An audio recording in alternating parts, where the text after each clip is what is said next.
live in the YouTubes.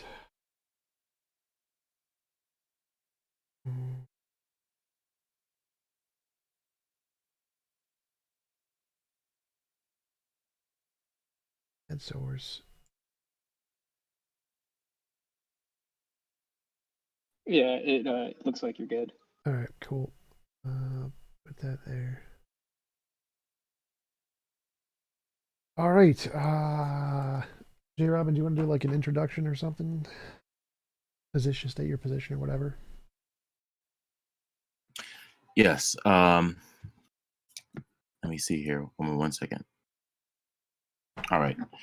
Yeah. So I'm a Bible believing Christian. I am a Christian who believes that the God of the Bible is real. He's triune, 3 persons, and that the second person, Jesus Christ, has paid the price for all of our sins.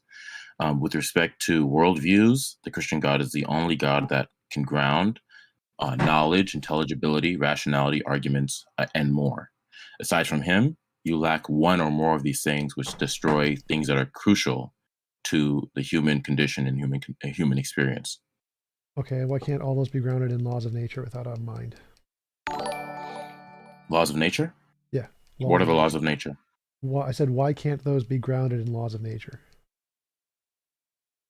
Because the laws of nature, unless they are derivative of something that is foundational and ultimate themselves, are not going to be ultimately the reason. Laws of nature are descriptions. They don't have any causal power. No, laws of nature describe things that exist, and those things that exist can be Correct. fundamental, which have causal power. Yeah. So what are those things that exist that are fundamental? Laws of nature. No, the laws of nature are descriptions. They don't exist. Yeah, they describe things. They sense. describe literal things, and those things we use the word laws of nature to describe those things. Like if I ask what is God, Right, so what God is God. So I don't need to give any further description. Laws of nature are the necessary foundations of reality that describe everything. They are the preconditions of intelligibility. They explain morality, logic, and give everything that humans require for reason. Okay, so what do the laws of nature describe?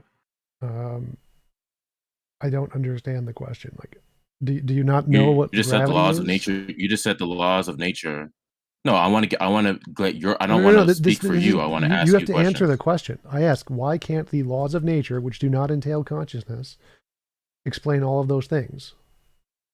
Because in the world where there is laws of nature and you just have them existing in a vacuum, then they're not grounded in anything. Okay, so that's why I want to know from you in your position. That's not an argument. So that's an assertion. Like I can just say the same thing about God. Yes. In a world where God is, he has to be grounded by something. And where God exists in a vacuum, he has to be grounded by something. Okay, that's why I want to know what grounds the laws of nature. Nothing. So laws of nature are necessary, just like you think God is.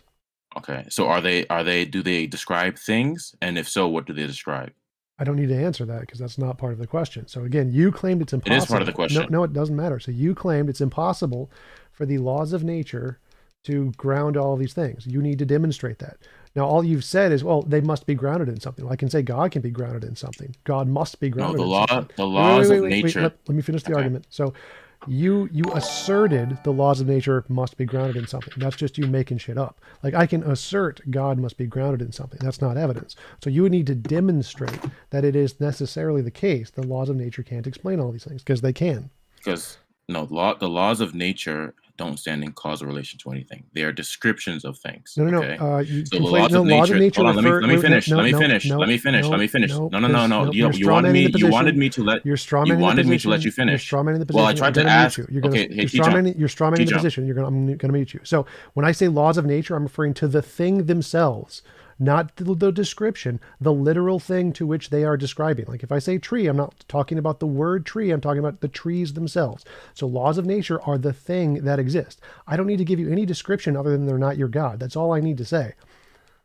What are the laws? I don't need to give you any further description other than you're not your God. Well then, if you ask me why are the laws of nature inadequate, I want to know what that refers to. No. You made the claim that they can't do it. Listen, TJump.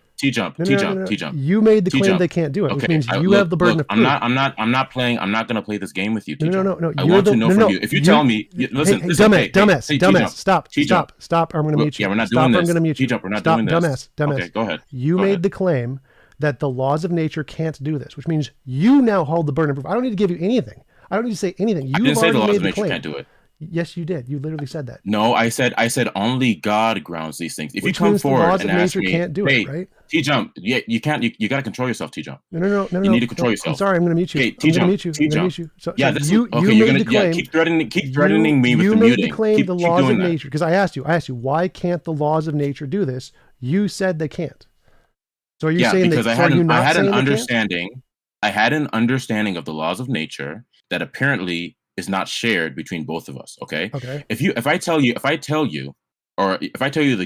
God grounds these things, and you come forward and tell me, why doesn't the doodle bob ground this thing? I need to know what the doodle bob refers to. Okay. So I want you to tell me, what does the laws of nature refer to, so I can adequately respond. Otherwise, you're just giving me nonsense, and then I can just move on. I can just hand wave. Because you made the claim that only God can do this. So you need to know of every possible ideology. So if you don't know of it, you can't say, wait. I do.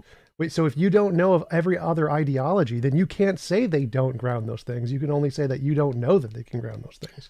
No, TJump. No. Yes, that's literally logical. You're the one that's coming. You're the one that's coming forward and giving me I don't know what it refers to.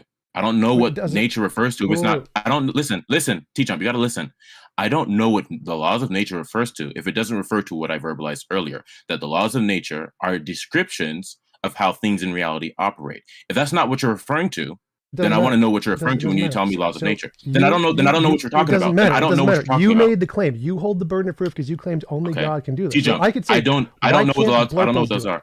So I can claim, why can't blurples do it? And you hold the burden of proof to show why blurples can't do it. I don't need to explain anything. No, because I don't know what that is. I don't know what that is. Then you can't. It could be nothing for all I know. Then you can't make the claim they can't do it. If you don't know what it is. Yes, I can.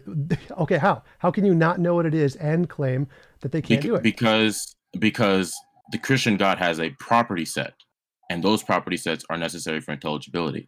If the Fupel crank lacks those properties, that's what then I'm asking. We can go into then I want to know. That's literally what I was asking. So I said, all I need to tell you about the laws of nature is that they're different from your God, and then you need to show how they can't do it. So you claim that if it's different from your God, you need to show how they can't do it. And I told you it's not conscious. So it's different from your God. I want to know from you, what does it refer to? What are the laws? Are the laws of nature? Are the laws of nature? TJump, you gotta have to focus with me. You gotta stay with me, TJump. I'm gonna mute you. So I don't want to deal with an hour and a half. There's a conclusion, there's premises, there's evidence. You made the claim that only the things that have the property of God can ground the preconditions of intelligibility and all this other stuff. I said the laws of nature have different properties than your God. I don't need to describe them. I just need to say it doesn't have the same properties of your God. One of the differences is it's not conscious. Now, you made the claim that if there is something that doesn't have the properties of God, and this one lacks consciousness, then it can't ground the laws of logic. So now you hold the burden of proof to show that a thing, whatever it is, I don't need to tell you anything else about it. It doesn't have consciousness, so it's not the same as your God. Therefore, for some reason, it can't ground logic based on what you said, right? Okay. Is that correct? Yeah. So so are the laws of logic, or not logic, are the laws of nature? No. Descriptions. Hey, TJump, we're gonna have a back and forth conversation. Yeah, you have to answer my question. You have to answer my question. You're not going to railroad. You have to answer my question. Listen, TJump. I'm not going to deal with an hour and a half of this foolishness. You have to answer the question. So I'm waiting for you to answer the question. I am asking a clarificatory question. You told me. No, it doesn't matter. Yes, I do. No, you don't. Yes, I do. No, you don't. If I don't know what the laws of, if I don't know, TJump. I just explained the argument. TJump. Kid. You gotta come at me with some A game. Please. Go back, kid. Please. Kid, go back. So the argument was. Yeah, you're so childish. You're so childish. You're such a kid. Tell me. Yeah, you're the one that's childish. Okay, you're muted. the kid. You're muted. What are you talking about? You're gonna get server muted. So go ahead. Made the claim. Do it, please. You made the claim. Run away. Things that don't have God's properties can't explain the laws of nature. So I gave an example. Laws of nature. They do not have one of God's properties. Consciousness. Now, based on your argument, I need to tell you nothing else because you're a dumbass. It lacks one of the God's properties. Therefore, based on your dumbass claim, they can't ground anything. They can't ground laws of logic. So now I need to tell you nothing else just because You made the claim that if it lacks any of God's properties, it can't do this.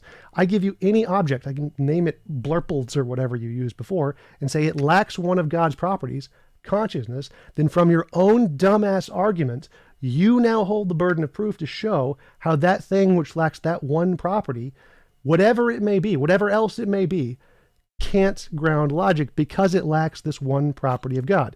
You need to know nothing else about it. So until your dumbass can explain how it lacking that one property, whatever else it may be, can't ground everything, you've lost the argument, because I've shown it can. So yeah, that's the only thing you have is little childish insults, and it's not. Yeah, it's nobody's batting an eye. Okay, you didn't debunk anything. I So you're telling me. Let me get this straight. Okay, you believe that the ultimate to all of reality, the reason why anything is, can be, and cannot be, you're calling that the laws of nature, correct? Yes. Okay. So are you gonna answer my question, or this thing you're calling the laws of nature, this ultimate, it has properties, and one of the properties is that it doesn't have a mind, correct? No, that's just one of the properties it doesn't have. That's not a property. Well, that's what I meant to say. One of the properties it doesn't have is that it's not a mind. Okay, sure. Good. So then you lack your ability to know anything. Okay. What does? Are you talking about me personally or the? Yes. Okay. How? Yes. Because it doesn't engage in revelation. It's not a mind. You don't need revelation to know things. Or I should ask, why do you think you need revelation to know things? Because revelation refers to communication, one information from one mind to another. If you don't have that connection, which is necessary, minds are necessary for that connection, then you don't have knowledge. Because in a worldview, in such a worldview, you either have you're either operating as that which is ultimate and omniscient itself, or you're receiving revelation from that which is ultimate and in and of itself. Otherwise, you're left with your own mind, and your own mind as a finite being is unable to surmise and apprehend the nature of reality by itself, because you're finite by definition. Okay, I'm looking at the definition of knowledge on every single philosophical book ever, and none of that is in there. So knowledge is a justified true belief. Nothing that you just said is anywhere in the definition. So how are you defining knowledge? Oh, I'm defining it the same way you are. Justified true belief. You can work with that. Yes. You can have a justified true belief without revelation. So I'm not seeing the connection here. No. In this world, you cannot, because whatever thing you're appealing to is ultimately going to be grounded in nothing. Whatever fact of the matter, whatever state of affairs you're referencing, you, as a finite mind, as a finite creature, you don't have any grounds or basis to make any assertion of reality because you're finite. Okay, so which part? It literally just follows. It just follows by definition. No, it doesn't. So which part of justified true belief can you not have without revelation? You don't have the justification. Okay, what do you need for justification? You need access to what is foundational and fundamental. Why would you need that as a justification? Because that's going to be grounding for everything else that does exist. Otherwise, you don't have grounding for everything else that does exist. Well, you don't need that for knowledge. Correct. So why do you need that? Why do you think you need that for knowledge? Yes, you do. Why do you think? Because otherwise, because if you're operating from a system where that which is ultimate is not there, or that which is ultimate is unidentified, then you're just referring to proximate starting points from a metaphysical void that emanate out of a metaphysical vacuum or metaphysical void. And why can't those in such a world? So because that's not how reality. Because in a world where there is just a metaphysical void, whatever proximate facts that you refer to, things like laws of logic, that everything that does occur is emanating out of a realm of randomness or chance. Every state of affairs in existence is spontaneous. So whenever you make an appeal, let me finish. Let me finish. I know what you're talking about here. I know that. Let me finish. So when you make an appeal, to that which is ultimate, when you make an appeal to that which is foundational to all of reality, when you do that using proximate facts, your proximate facts are not actually representative of the nature of reality in such an instance. Definitely can be. You're not in any different. Let me finish. That seems to be like your main point. I want to like that. You have to let me finish. You have to let me finish. You have to let me finish. Is this how you get by in debates? Is this how you get by in debates, by over talking people? Hold up. So is this the only way you get by? Wait. Your main point seemed to be that if you don't have access to the ultimate thing, then your proximate things can't accurately represent the fundamental nature of reality. Is that your argument? Right, they wouldn't, by definition. How so? Like, for example, I can think evolution is true. Let's say evolution is true and there's no God. And evolution comes up with an idea that the world is round. Now, it could be the case the world is round, metaphysically. Even if I don't have access to the ultimate nature of reality, that could be true, that the world is round, and I have a belief the world is round. Therefore, I have a belief that corresponds to the metaphysical nature of reality, even though I don't have access to the metaphysical nature of reality, right? Yeah, but that, epistemically speaking, that would just be an epistemic random occurrence. That wouldn't be justification. Random. What is a random occurrence? No, it wouldn't be justification. Because you're operating epistemically from a worldview which is ultimate. What's the randomness thing? Let me finish. You're operating from a worldview that is no different from the one I verbalized. Well, the worldview doesn't matter. I'm not asking about the worldview. I'm asking what is the random thing? No, you are asking about a worldview. You're talking about the fact that your worldview is a worldview where you have this quote unquote law of nature that you're calling your ultimate. That wasn't the question. You gotta let me finish, TJump. TJump, you gotta let me finish. The question was any TJump, you gotta control person, yourself. Whoa, hold up. So the question control was, yourself, please. Well, hold up. So the question was a person like a monkey or whatever can evolve, has no worldview. It just thinks the world is round because of evolution. And that could be true. Like, it could be the case metaphysically that the world is round. Therefore, this has no worldview, of course. Just say, is it possible that evolution can come up with a belief without a God that does in fact correspond to the metaphysical nature of reality? Is that possible? Yeah, but you don't have any metaphysical truth that you can have access to epistemically. Well, that's one you of don't the have questions. access to it. So the question was, can evolution without God produce a belief that the world is round? And if it produces a belief that the world is round, it could be random, whatever, then could that be true? Could it be true that the world is round? Yeah, that's not the issue. The issue isn't whether or not it's true. It can be true. Anything that you could happen to stumble across truth anywhere. Well, that's what you said. What I'm talking about. Said. I thought that's what you said. Is no, that without... I didn't say the criterion was truth. I said the criterion was justification. Wait. Epistemically speaking, no, listen. Let me finish. I said epistemically speaking, you're not in any different of a position as someone who holds to nothing being foundational and ultimate for the reasons that have been outlined earlier. Oh, okay. Well, you didn't give any reasons, but the question, I did. I think we're making progress here. So you're saying that someone can have a belief and that belief can be true and can accurately describe the metaphysical nature of reality, but the justification thing is what they're missing. So that they can have a belief and the belief can be correct and given to them by evolution without a God. So they can have perfectly good knowledge. Like, every one of their beliefs could describe reality and be 100% true, but it's just lacking justification from your perspective.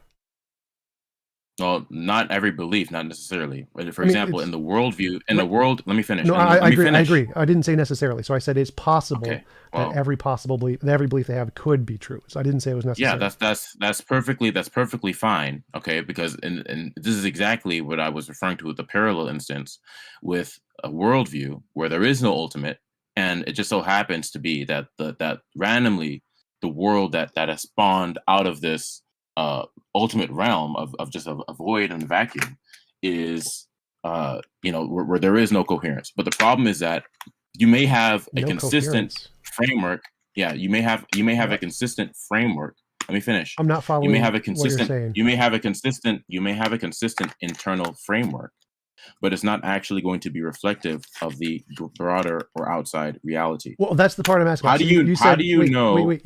That was what I was asking about. So I was asking, can a belief produced by evolution and randomness, can it possibly describe the external reality, the metaphysical reality? And you said, yes, it is possible for beliefs produced by evolution without a God to describe the fundamental nature of reality, the metaphysical reality. It's just by chance. You just lack justification.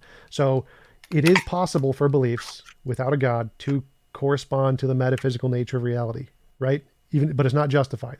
They can correspond, though.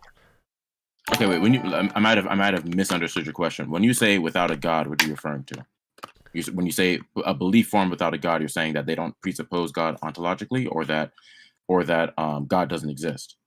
I'm not sure. So, like, you said it was impossible that without a God, for you to form beliefs which correspond to reality, something like that, right? Yeah, form belief that it corresponds. Yes. Right. My argument is that if there's no God, just evolution, or God could be there, but he doesn't do anything, just like evolution just created you randomly without like a deistic God who doesn't interact with the universe or whatever. Either way, evolution can produce beliefs in your brain that correspond to reality, and you don't need any kind of God interference to get that. Evolution itself can give you a belief which is true about reality. Yeah, you can stumble upon true beliefs, correct. Okay, so you can have true beliefs without a God. And so the thing you're missing is the justification. So what do you require for, like, what is your definition of justification? Ultimately, it's going to tie back to to revelation. That is going to ultimately tie back to God's existence. Okay, so what's your definition of justification?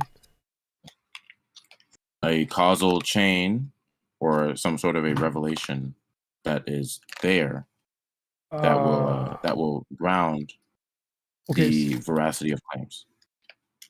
Like if I said, what is evidence? Evidence is this ruler. Well, that ruler wouldn't be evidence. That ruler is an example of evidence. So I'm asking for like what your definition of evidence is, that which revelation meets that criterion and other things don't. It conforms to God himself, to God's mind, or to God's plan or will. Conforms to, I don't understand. Like, what is your definition of your justification is conforms to God? I don't understand how that fits a definition of justification. Like justification, if I tell you that I'm justified in believing this proposition, it's because whatever thing I'm pointing to and the inferences I make are derivative of that which God has put in place. Okay, so revelation, general or special form. So typically in philosophy, justification means a reason to believe some proposition is more likely true than false. Correct, and I'm referring to revelation, general and special revelation. Okay, so your definition of justification is the same as philosophy, where it's things that make it more likely to be true than false. Well, I'm being more specific with respect to the position, because I believe that justification will ultimately have to do with what God has revealed, either generally or in special revelation. Okay, that's what I'm referring to specifically. So what you would agree, the definition of justification is things that make it more likely to be true than false. Is that? Generally speaking, sure, but it's not divorced from God's revelation.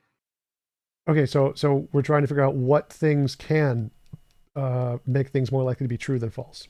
You're cutting out. Can you hear me fine now? Is it fine? Yes. So yes. The question is what counts as justification? What gives us what makes one thing more likely to be true than another? And you're saying it's God's revelation. Yeah, an appeal to God's revelation. So we could use something like an empirical methodology within God's world, because there are things like regularity, there are things like laws of logic, laws of nature. So in that sense, we can make appeals to those things. Yeah, that's exactly what I was asking. So how does God's revelation, or what you think God's revelation is, make things more likely to be true than false? Because God revealed it. Well, that's the definition of revelation. But the question is like, how do you know, how does that make something more likely to be true? Like God could have revealed something that's false. It doesn't make something, it's not about, that's why I'm telling you, I have a more specific definition of justification. It's not about being more likely to be true in the sense that we're talking about, going under, so if we're talking about like an empirical methodology, sure. But I'm saying that when it comes to affirming beliefs, ultimately, if it's justified, it's going to rely back on the revelation of God, either in general or special revelation form. Okay, I'm not following at all what you're saying here. So in philosophy, justification is a reason to believe that the thing is more likely true than false. So it doesn't. Yeah, but I'm telling you that what I'm using is slightly different. You can use that in a general sense, but I'm saying that more specifically, what I'm referring to is that God's revelation is going to be the appeal that we make, or something that we appeal to in order to justify beliefs. Okay, so God's general revelation or God's special revelation is what we're going to be appealing to. It's called a revelatory epistemology. Right. I understand that you say that revelation is your justification. That's what you use as justification. That's what you use. Yes. To, let me see if I can phrase it this way. So the reason you think math and logic are true or whatever is because you have revelation from God. So revelation is the justification you are using. But revelation isn't the definition of justification. Like the definition of justification would be the reason why something is more likely to be true than false. So the reason why it's more likely true that logic works or whatever is because you have revelation of God. Is that accurate? Sure. You could phrase it that way. Okay. Yeah. So the question is how does getting revelation from God, or what you think is revelation from God, make something more likely to be true than false? No, it makes it true. Not about being more likely true or false. That would be the. So I'm telling you, I'm not using that. Yeah, I think I understand what you're saying. So this isn't a probability thing. So it's like saying if it makes it 100% more likely, that's still more likely. So 100% it's necessarily true. So if it's making it higher than 50-50 or higher than 0, then it's making it more likely. So even if you think God's revelation is perfect and gives you 100% knowledge, that would still be making it more likely to be true. So it's 100% more likely. So the question is then God's, yeah. I mean, if you're talking about the fact that God is always truth revealing, then that's what I would tell you. God is always truth revealing, and so anything that has been revealed and is established to have been revealed, then that's how you know that God has revealed something truthfully towards you. Right. So the question is how do you know that your revelation is correct and not a delusion? Aliens. Because the Christian God, by the way, I'm not claiming that everything that I claim to know is actual knowledge, but there are certain things that you do know infallibly, and one of those things is the existence of God, actually. Right. Okay? So because he's made himself clear. Right. So like of all the things that are revelation, I don't know what that list is, but of all the things that are revelation, how do you know those are all true and not just things that have been made up by aliens to mess with your head, essentially, or because they've been revealed.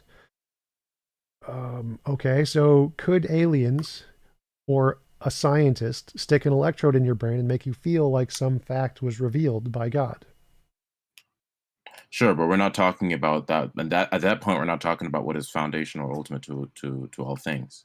The Christian God is, and he is the reason why anything is, can be, cannot be, necessarily why there is knowledge, why there's intelligibility, rationality, arguments, etc. Okay, so the question was so if scientists or aliens can make you feel like any proposition X is revealed and foundational, does that mean it's justified? If scientists stick an electrode in your head and make you feel falsely that this is a no, then by definition it wouldn't be justified. By definition, if it's false. Okay, so if you have a revelation, or it wouldn't be knowledge. It wouldn't be knowledge. Yeah, at that point. Absolutely. So the question would be is how do you know any of the things that you see as revelation aren't like that? Aren't things that have been put into your brain falsely by aliens or hallucinations or delusions? Because God exists and he's foundational to all of reality. All you're doing by inputting this thing, you're just adding another variable to the equation that doesn't actually answer the real question as to what it is that's going to be the reason why anything is, can be, and cannot be. At that point, you're not actually addressing the question. You're just pushing the can further down the road. I'm asking you a question. Or not question, but you're not addressing the issue. You're just pushing the can further down the road. So the question, the issue here is what is it that is foundational, ultimate to all of reality, and the reason why anything is, can be, and cannot be. Right. So you claim that. So let me finish. So adding a variable of scientists and electrodes doesn't change what it is that's foundational and ultimate to all of reality. Okay. So I couldn't be wrong. Right. You're asking me, could I be wrong about certain things? Yes, but not with respect to God's existence. That's not something you could be wrong about. Okay. So the question was: there's an innate awareness of God's existence. Right. So the innate awareness can be compelled by scientists. Scientists can create that innate awareness, so it can be false. No, not that. No. That's not possible. So scientists can't stick an electrode in your brain and make you stop believing in God or start believing in God. Not the way that God would be able to. No. Because we can do this. We've done this in a lab. We know we can stick an electrode in your brain. There's the damage to the corpus callosum can cause different parts of your brain to be religious and non-religious. So we know we can literally. Yeah, those are just like little generalized studies. Those don't actually address whether or not people have an innate or a precognitive awareness as to who God is. You can't have precognitive awareness. That's literally a contradiction. Well, in a sense that is innate to our very experience. Okay, so if scientists can manipulate your beliefs like that, and they could be produced by aliens, then how do you know that innate belief that you have isn't false? Because the innate belief is not in the same category of beliefs that we're talking about here. Well, that's what by innate belief. What I mean is literally the thing you're talking about. So whatever you call. Okay, well then it's not in the category. It's not in the category of these other beliefs that you're talking about. That are just like proximate starting points. We're talking about what is foundational. No, so you have a belief that God is foundational. That belief could be produced by aliens, therefore it could be false. So how do you know that that belief? No, it couldn't. No. Okay, that's the claim. How do you know that? I asked, could aliens produce this belief that you have? You just told me that they could. So substantiate that. Well, because I asked, that was the first question. The first question was, could this belief that you have, that things that are foundational or ultimate or whatever, could the revelations be a product of aliens messing with your brain? Not with respect to the existence of God himself. No. So how could possibly other things, but not with respect to the God's existence. Okay, how could aliens of a sufficient technology not mess with your brain to cause this belief and have it be false? Because God has said that no one is without excuse, so everyone's going to have an innate awareness of God's existence, and so somebody taking it away is not going to be. It's not going to change that. So that belief is a part of the things somebody aliens, attempting to change. So that both the belief of the revelation and that in the revelation are both things the aliens put into your brain. How do you know that both of those things aren't just? Because God revealed that cannot be the case. Okay, but that's also the thing. That's the only answer. That's the only answer I'm going to give you. So if you want to keep answering me that for the next hour, then you can. For a little bit. So I'm not going to give you a different answer. So God's revelation plus in God's revelation, it says that no one has an excuse, and those things are both in the revelation. They've both been placed into your brain. Both of those things could have been placed into your brain by aliens and be false. And you're saying they're not. How do you know that? How do you know? Because it's logically possible. So there are laws of logic, for example. Is that what you're telling me? There are laws of logic. Well, I asked you. So I asked you, is it possible that aliens? You just made a claim. You said no. You just made a claim. Yeah, you don't. The problem is that you don't want to actually be held to account for the claims that you're making. I asked you, is it possible? I asked you, is it possible for aliens to do this? You said no. So I'm asking, how is this not possible? I'm not understanding how this is not possible. Because God has revealed that that's not possible. That's the only answer I'm going to give you. So if you want to keep asking me the same question for the next hour, you can. Right. So you're not going to get anywhere, though. The problem is that you don't understand because you don't want to understand. Right. So I'm asking you who understands. Let me finish. God has revealed certain things that you cannot be wrong about. One of those things is that he exists himself. Okay. And that's not something that one can be wrong about. Everyone has an accurate and a sufficient presentation of God's existence, as Romans 1 says, that no one is without excuse because that which can be known about God has been made clear to them. So everyone has an innate awareness of God's existence. Everyone. Now, you're the one that's trying to claim that that's not possible, or that it's possible that that could be, compromised somehow. That's the claim that you're making. Sort of. Well, I'm not. Now, if you're trying to ask me.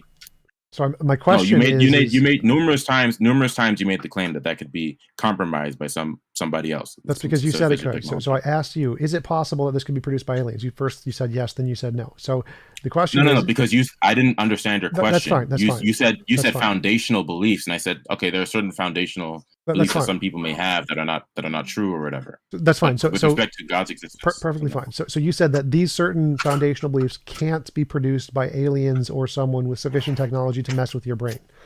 What is your evidence to support that? God's revelation. So the revelation is the thing that's supporting the fact that the revelation can't be a delusion. Well, God's supporting that, and I know that because of his revelation.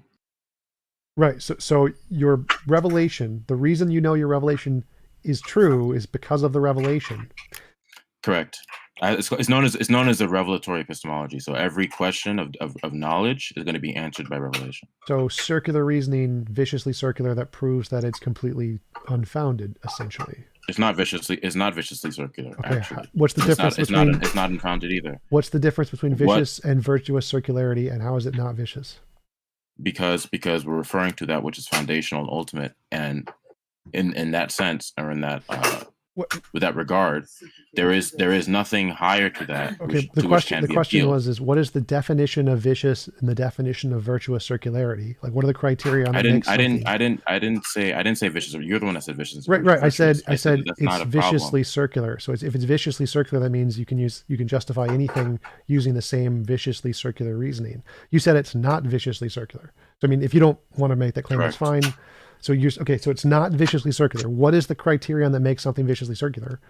And how do you know if it's not with respect to what is foundational and ultimate? Okay, that's not correct at all. So that's nowhere in the definition of vicious circularity. Well, then that's the definition that you're using. When I say vicious circularity, Stanford Encyclopedia of Philosophy. Yeah. You asked me how I define something, so I'm telling you how I define it. If it's different from how someone else defines it, then that's a different conversation entirely. That's fair. Okay? So in philosophy, in the philosophical definitions of vicious and virtuous circularity, that would be viciously circular, and you can say it's not by your definition, but by the definition in every philosophy textbook, it's viciously circular. Would you agree? Okay. Can that which is ultimate appeal to anything independent or higher than itself? Well, I mean, would you agree to the question? No, I don't agree to it. Can that which is ultimate? Why not? Are you telling me it was a question that do people agree to a different definition of vicious circularity? Is that what your question was? No, or is that the question is by that definition that all the philosophers agree to, what you just gave would be viciously circular. I don't know what all philosophers agree to, so I'm not going to agree or disagree to that statement. That's fair. I want to know from you. I want to know from you. I want to know from you. I'll let you ask it. So I just want to know for the audience. Yes, that is viciously circular by the definition used in every single philosophy textbook. Okay, go ahead. Okay. So I want to know from you, can that which is ultimate appeal to anything independent or higher than itself? Without know what that means. Like, I think what is ultimate doesn't have a mind, so it doesn't appeal to anything. Well, is there anything higher than what is ultimate that is going to substantiate that which is ultimate is real, and that which it reveals is true? Okay, good. So then it would have to only appeal to itself. It could only ground itself with respect to its existence and revelation. Well, it doesn't appeal to anything, and it has no revelation. And I showed revelation is viciously circular, so that's not required. No. When we're appealing to that which is ultimate and foundational to all of reality, either its existence is going to be verified, or its existence is going to be causally linked or causally derivative from something that is higher or independent of itself. I'm not following. Or not. So look, I'll explain it again. I'm going to say it slowly this time. I'm going to say it slower. So I want you to follow and track with me. When we're appealing to that which is ultimate, either it will be the case that its existence and that its revelation are causally verified. This is true in virtue of something, and this thing is true in virtue of is higher than or independent of that which is ultimate. Is that possible logically? No, if it's ultimate, then it's ultimate. So you're just giving me the definition of ultimate, but I'm not following how this is relevant. So yeah, I agree. I agree. There's a necessary thing. If you're using vicious and virtuous in the sense that you're talking about, I'm not really interested. I don't care. Okay, I don't really care about that, because that's not what I'm talking about. Wait. So you said you're using the same definition of knowledge that I am. Now, in my definition of knowledge, you can't use vicious circularity in the philosophical definition, because then that undercuts justification. That proves it's not justified. That proves it's arbitrary. So by my definition of justification, what you just gave fails as justification and doesn't count as knowledge. So your revelation fails as knowledge by my definition, whereas my definition works just fine. So your definition is justify true belief, and what is justification? A reason to believe that a proposition is more likely true than false. Okay. Now, in your worldview, how do you substantiate the existence of this ultimate law of nature? What is that? How do you substantiate its existence? You don't need to for knowledge. So you don't actually need to know that for knowledge. So you don't. So how did you determine that this thing exists? Well, I don't. So if I have a belief that. So you don't know. Wait. So knowledge doesn't apply to the necessary thing. I can have knowledge that my butt itches. Does that tell me anything about the necessary thing? No, I don't need to know anything about the necessary thing to know my butt itches. Okay, you told me that this being exists. I want to know, is there a reason why you believe that it exists? Sure, I think there's a necessary thing, but that's a different topic. Is that an empty assertion and assumption, or is that grounded in anything? Yeah, it is definitely grounded in something, but that's different from because we were just having a definition about what counts as knowledge, and this is a separate topic. So just going with the definition of knowledge, like I think you asked, like, how do I ground knowledge or something? So I ground knowledge in cogito. I think, therefore I am. I can't think I exist and be wrong at any time in any possible universe. God couldn't make me do it. If God existed, it would be impossible for me to think I exist and not exist. So that means I'm in reality. So I have a connection to the ultimate nature of reality. I don't know what everything about reality is or what it's fundamentally made of, but I don't need to. All I need to know is one thing in reality, which is absolute, which is that I can't think and not exist. Okay. How did you determine that this ultimate exists? That's what I want to know. How did you determine it exists? Because I can't think and not exist. Therefore, there must be the ultimate thing, which I'm a part of. So wait, hold on a minute. Now you're telling me you're a part of it and it's not separate from reality. So reality is the ultimate thing. So I'm a part of reality. Okay. Well, originally you told me the laws of nature were ultimate. Yeah, those are synonymous. The laws of nature describe reality. Reality is the ultimate thing. No. The laws of nature describe reality. Exactly. They describe reality. So then they're not reality themselves. Right. They describe reality. They describe the properties of reality, which is reality itself. So then the laws of nature are not ultimate. Reality would be ultimate. The laws of nature is synonym with the thing it's describing, which is reality. So all those terms mean the same thing. So reality is ultimate in your position? Yes, reality is ultimate. Okay. Is it not in yours? Do you disagree with that? Does reality refer to all things in existence? Sure.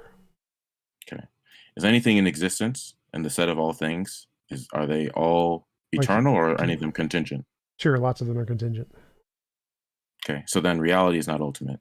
No, reality is still ultimate. No, if reality refers to the set of all things, and you tell me that, or not the set of all things, but if reality refers to everything in existence, and you tell me that there are certain things that are in existence that are not ultimate or not eternal, then reality itself. Composition division fallacy. So when I say reality is ultimate, that doesn't necessarily mean that's literally a composition division fallacy. So when I say reality is ultimate, that doesn't literally mean everything in reality is ultimate. No, that's what it means. I just asked you a clarificatory question. If you say reality, and by reality you're referring to everything that exists, then you're telling me everything that exists is ultimate. And for something to be ultimate, composition division fallacy. No, it's okay. Look, so hold on a minute. Hold on. Go ahead.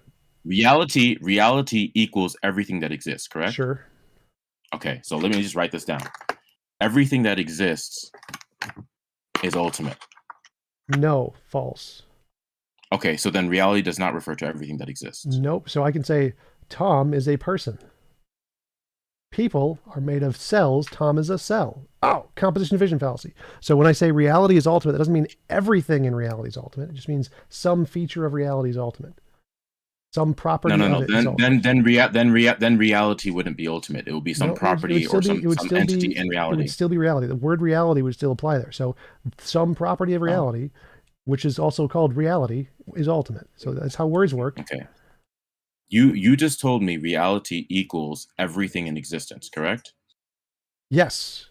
And that's still a composition division fallacy. If reality refers to everything in existence, then you're telling me everything in existence is ultimate. I've already corrected you on this. If you're too stupid to understand, that's your problem. So if I say reality and reality is ultimate, that means some property in reality is ultimate, and that's sufficient. That is sufficient. Okay, so some property in reality is ultimate.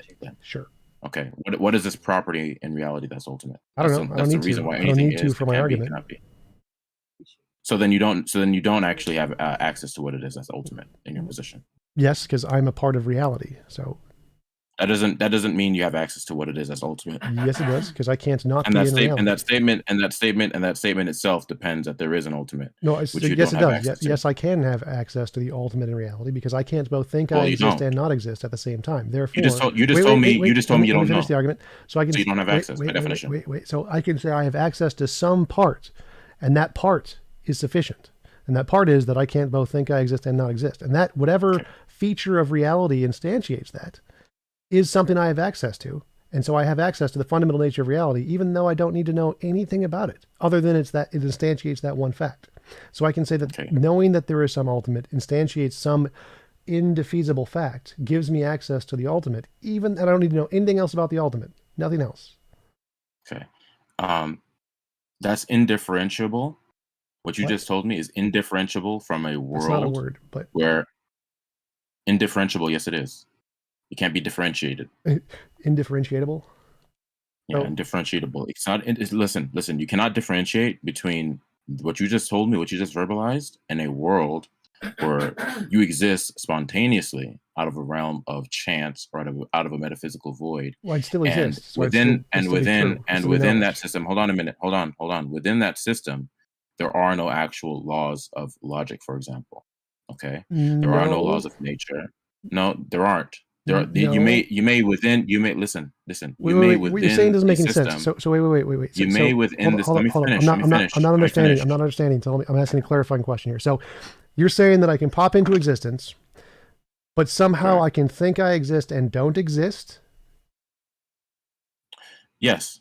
And that in the worldview where there is a yes, I'm explaining it to you. I'm explaining it to you. Please go ahead. Explain to me how I can think I exist and not exist at the same time. Go. Because in the world that you're espousing, there are no laws of logic. It may be the case that locally you may have some laws that may have been established, but in the grand scheme of things, these things don't actually exist. Okay, so they just spontaneously came into existence, and they're not actually there. So your belief states they spontaneously exist but don't exist. Yeah, any state of affairs that you appeal to, any state of affairs that occurs, is born out of chance. It's random. It's spontaneous. But it exists. So that is indifferentiable. That's indifferentiable. Well, no, that's not necessarily the case. That wouldn't necessarily be the case either. So they come into existence but don't exist. Yeah, that would be perfectly fine within the worldview that I'm talking about, because what is ultimate doesn't exist. There is no ultimate. Okay, so you have contradictions. You have incoherency. Well, what you have contradictions. You're saying a contradiction. So in your worldview, there's clearly a contradiction because you think that things can exist and not exist if your worldview is false, which is clearly a contradiction. So because in my worldview, that doesn't work. Like in my worldview, that can't occur. So in your worldview, you think there's contradictions. So how is it possible? That's not the issue here. That's not the issue. What I'm telling you is that the position you're espousing, okay, is indifferentiable, okay, from the world where everything that occurs is spontaneous. There are no laws of logic, which leads to incoherency, which wouldn't even be a problem in that. Well, I can definitely differentiate between that. So I can say, I can differentiate. You said I couldn't differentiate. I can differentiate because I can't think I exist and not exist. Like in my worldview. Yeah, how do you know that? How do I know? How do I know logic does? The laws of logic don't stand in causal relation to anything. That's right. They describe reality. Reality exists. Right. So they don't stand. So then they don't stand in causal relation to anything. Right. They describe reality. Reality is the thing causing this. Reality is the thing causing me to be able to exist or to think I exist and not exist. It's not the laws. The laws, as you said. So is reality. So laws of logic are exactly like the laws of nature. They describe nature, or they describe reality. So reality is the thing that can prevent me from thinking I exist and not existing. So it's not possible for me to think I exist and not exist if I exist in reality, because reality instantiates that. So is reality itself eternal? Sure. Yes. Okay, and how did you determine that? How did you determine that? How did I determine that reality is eternal? Like I don't care if it would be or not. I don't think that's relevant to the argument. I don't understand your question. So you hold on a minute. Let me get this straight. You believe reality is eternal, yes or no? Yes. What does this have to do with the argument? Now, how did you determine reality is eternal? Well, this is a separate conversation, so this isn't relevant to my previous point. I don't understand how is this like. What is your relevance to my previous point? I just want you to answer the question. How did you determine that it's eternal? I don't understand how this is relevant to my previous point. Like, this is a different topic. Are you committing now to dodging and evading the question? This is a separate point. So I'm happy to talk about this. Are you committing? I just want to know. Look, it's a yes or no question. Are you committing now? This is a separate point. So you're bringing up a red herring. Okay. A red herring. So I'm happy to talk about this. How do you know? Wait. I'm happy to talk about your red herring. How do you know? But first, I want you to address the previous point. Like, you brought up a separate point that has nothing to do with my previous point, which debunks your position.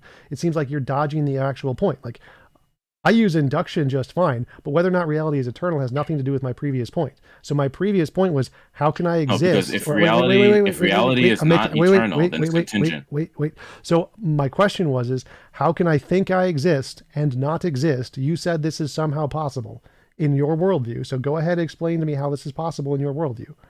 I didn't say it. No. I didn't say it was possible in my worldview. I said it's possible in the worldview where nothing is ultimate. Right. So in your worldview, if God didn't exist, this is possible. Correct, because this is a problem in your worldview. In your worldview, logical contradictions are possible. No, that's not. Listen. That's not. They're not possible.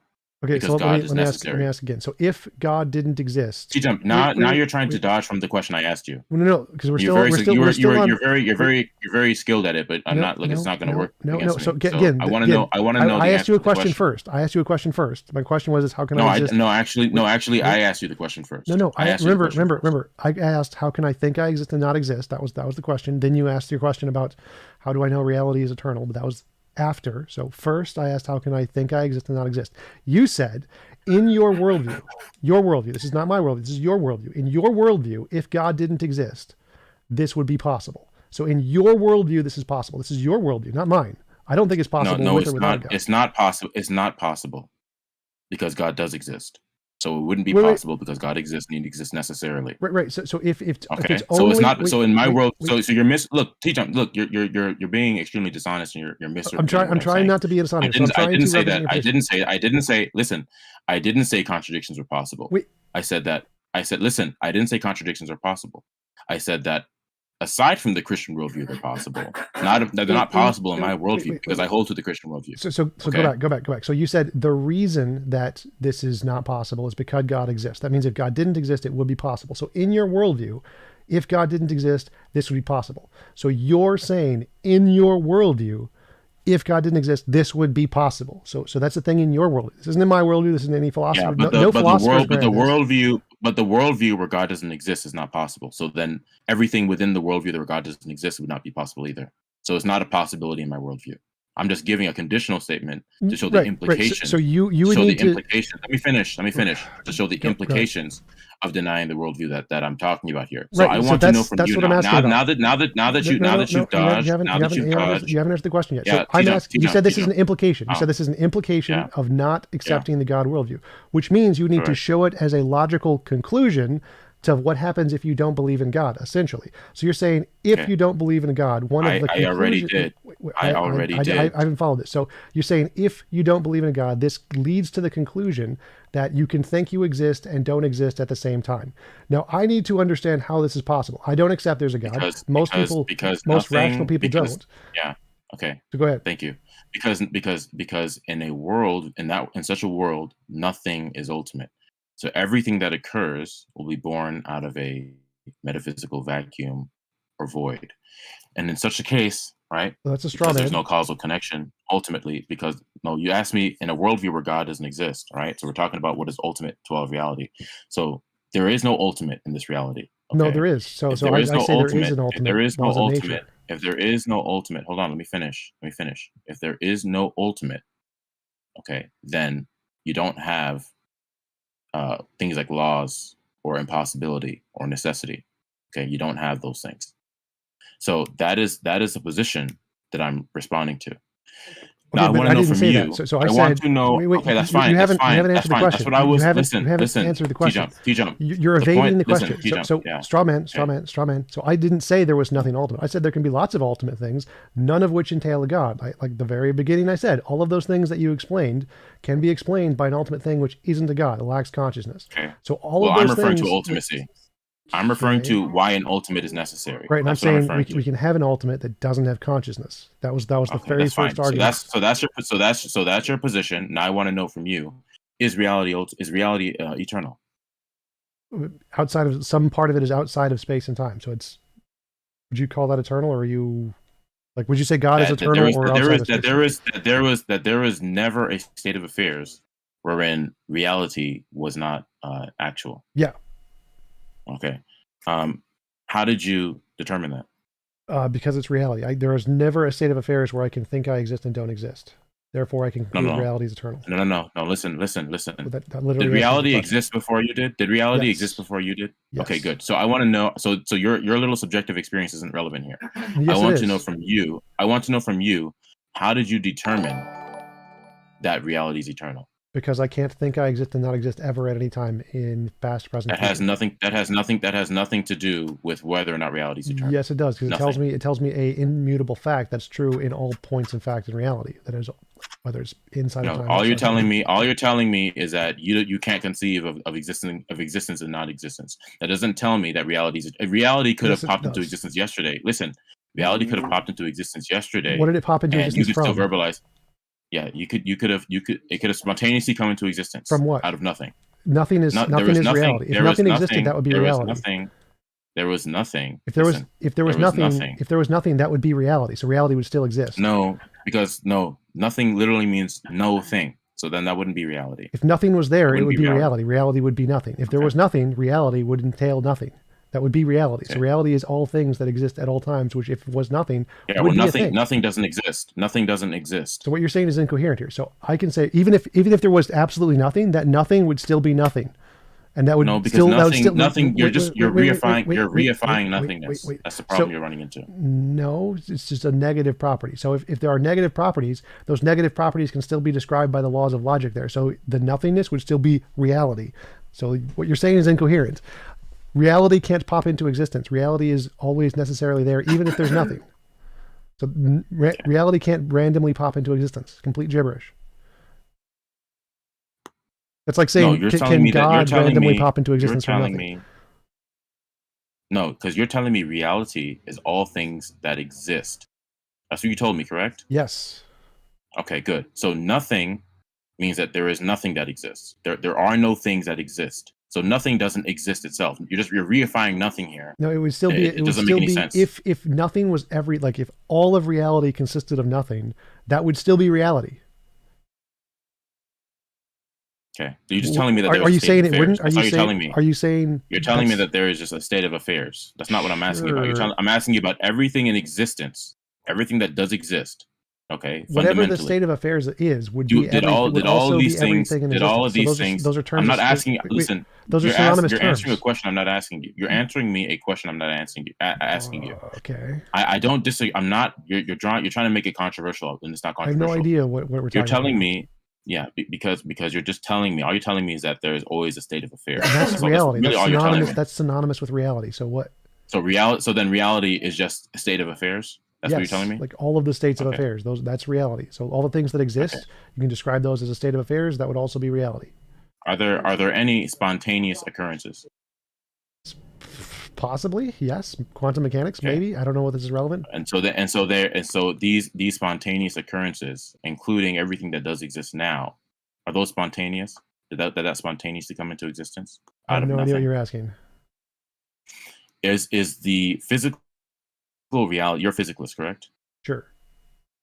Materialist, you mean? You're talking about physicalism? Is that the brain? I meant materialist. Yeah.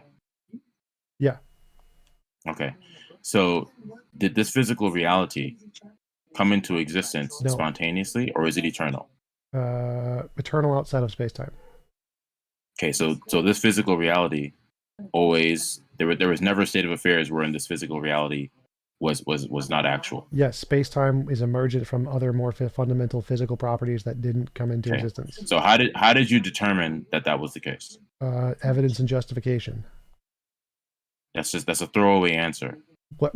It's non-specific. That's non-specific. That doesn't refer to anything. Well, it does, because it refers to our previous conversation. Like our previous conversation is what constitutes justification of knowledge. So if I have some methodology that, like the one you presented was viciously circular, so the one you presented fails. I have one that isn't viciously circular, so mine actually works, and I can get knowledge from my methodology. Okay, so how did you determine that reality or the physical reality was always actual? By using what was the line of reasoning? By using what is it? Be specific, please. Be specific. By using the knowledge that I've actually accrued, the definition of knowledge that we found that isn't viciously circular, we can use that to build things like logic, math, science, and use those to learn things about the universe. Yours is viciously circular, ours isn't, so ours gives us justification, yours doesn't. Okay, that doesn't answer the question. What? I want to know from you, how did you determine Be specific here. Don't just tell me I use reasoning. I want to know what the reasoning was that you used to determine that the reality, the physical reality is eternal. What is the line of reasoning that you employ? The definition of knowledge I use. So what is your, like, the point I'm bringing up here is that... Yeah, you're going to have to be more specific. You're just dodging and evading now. You're being nebulous. Justified true belief. So I have a justification, I have a belief, I have a justification, and it's true. So it's knowledge. Okay. What are those beliefs, and what led you to that conclusion? The justifications, which are used... What are those justifications? The way to differentiate imagination from reality through novel testable predictions. How does that necessitate that reality is eternal? Necessitate. It increases the probability it's true, which is what justification is. Justification does not necessitate anything. All you need is to increase the probability. So if you're just trying to fast look, you're not going to fast talk me. I want to know. You're giving me. Wait, remember, justification. Justification is something that can increase the probability a proposition is true than false. So if I can have something. What was the line of reasoning? What was the line of reasoning? So if I have a methodology that can increase the probability a proposition is true other than false, like science, that gives me knowledge because I now have a justification for a belief. Okay. What did you employ that determined science? Is science the answer you're looking for? I want to know from you. What is your position? I'm not looking for an answer in specific. I want to know your position. Well, I have no idea how you made the science. How did you make science? Is how we learn energy. If I ask anyone on the street, how did you determine X? This is not going to be a complicated question. Science is the answer. Science tells us things. Okay. Made up revelation doesn't tell us things. Science is provisional. Okay. Provisional? Yes, science is provisional. Yeah, science is provisional, right? So, yes. Or the claims in science are provisional. Yes. Okay. That means that they are not. They don't make truth claims in science. Yes, science they do. does not make truth claims, yes, or they don't prove do. things. No, they don't. This is basic. Basic. It is basic science. It's called fallibilism, which is the consensus in science and philosophy that knowledge, which is a claim of truth, doesn't require certainty. So yes, you can make claims of truth without certainty. You just need justification. Justification doesn't require certainty. It just needs to increase the probability of a proposition being true rather than false. So yes. So what you're telling me? So then you're telling me that your framework is necessarily true. Yeah, you cut out. Say that again. You're telling me that your framework isn't necessarily true? Yes, it's probabilistically true. It's what justification means. You don't need to be. Yeah. So then your framework is contingent. No, the probability doesn't make a framework contingent. So the question is that you're disagreeing with the consensus in philosophy in every field of science that knowledge is fallible. I'm not claiming. We're not talking about fallible knowledge here. I'm talking about the fact that when you make claims, I'm talking about when you make claims about anything, they're subject to further revision, and that's what fallible means. So we were talking about fallible. Yes, fallible knowledge, fallibilism. Okay. Fallibilism is the position that you do not need certainty for knowledge, and they can be revised. Yes. Correct. Okay. So then I want to know from you, when you say I use science to determine that reality is ultimate or eternal, what specifically are you referring to? It says that. I have no idea what you're talking about here. So remember, I have a justification. What are you referring to specifically? It's a very simple question. I don't need. You're just telling me. Okay, so good, fine. I use science to determine that God exists. Do you accept that? You could. That'd be great. You have evidence. Give me evidence. Are you gonna? No. My science is a proprietary science that I've discovered, and I didn't determine that anything is true outside of this framework that I've discovered. Okay. What?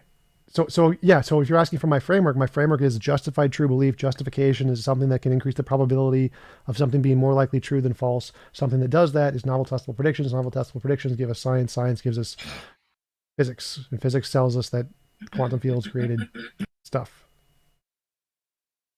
Okay. So what you're telling me part of that was what you're telling me specific. No. Okay. So because it doesn't tell me how you reached a conclusion. Therefore, the physical reality is ultimate or eternal. It doesn't tell me that. I don't understand your question here. So, like the conclusion that you're reaching. We only have evidence of physical stuff. Physical stuff is the most base thing we've ever discovered. Everything we discovered is more and more physical. Therefore, it's inductively concluded that it's physical stuff all the way down. Yeah. Look. I think it's clear to everyone here. I'm trying to answer your question here. Like I have no idea what you're asking. No, you're not. You know you're not either. Look, it's clear to everyone here that you obviously don't know what you're talking about. Look, Well, I clearly do. Like I've given you philosophical definitions. No. Listen carefully.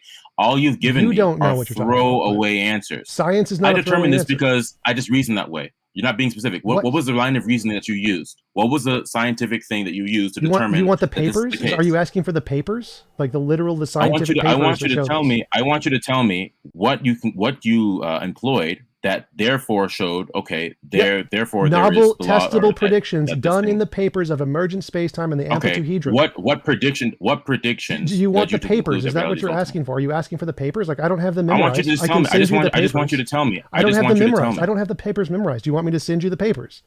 Like what does this have to do with you can send me whatever you want to. I want you to answer because you made this determination. Yes, and I want you to tell me based on your position. So I gave a fully sufficient answer here. So I have wait. So I have a fully sufficient answer here. I have justification. Knowledge is a justified true belief. I have a belief. I have a justification. It's true. I have knowledge that's grounded in based off of the cogito, where I can ground my logic and my math based on reality. I can fully explain everything you just said. If you want to go into a detailed analysis of the actual testable predictions presented in the paper themselves, you can go bother the authors of the paper. I gave a sufficient answer here. Your answer is God told me so, and the reason God told me so is because God told me so, which is viciously circular. Mine is not viciously circular. That's not what I said, actually. That's not what I said.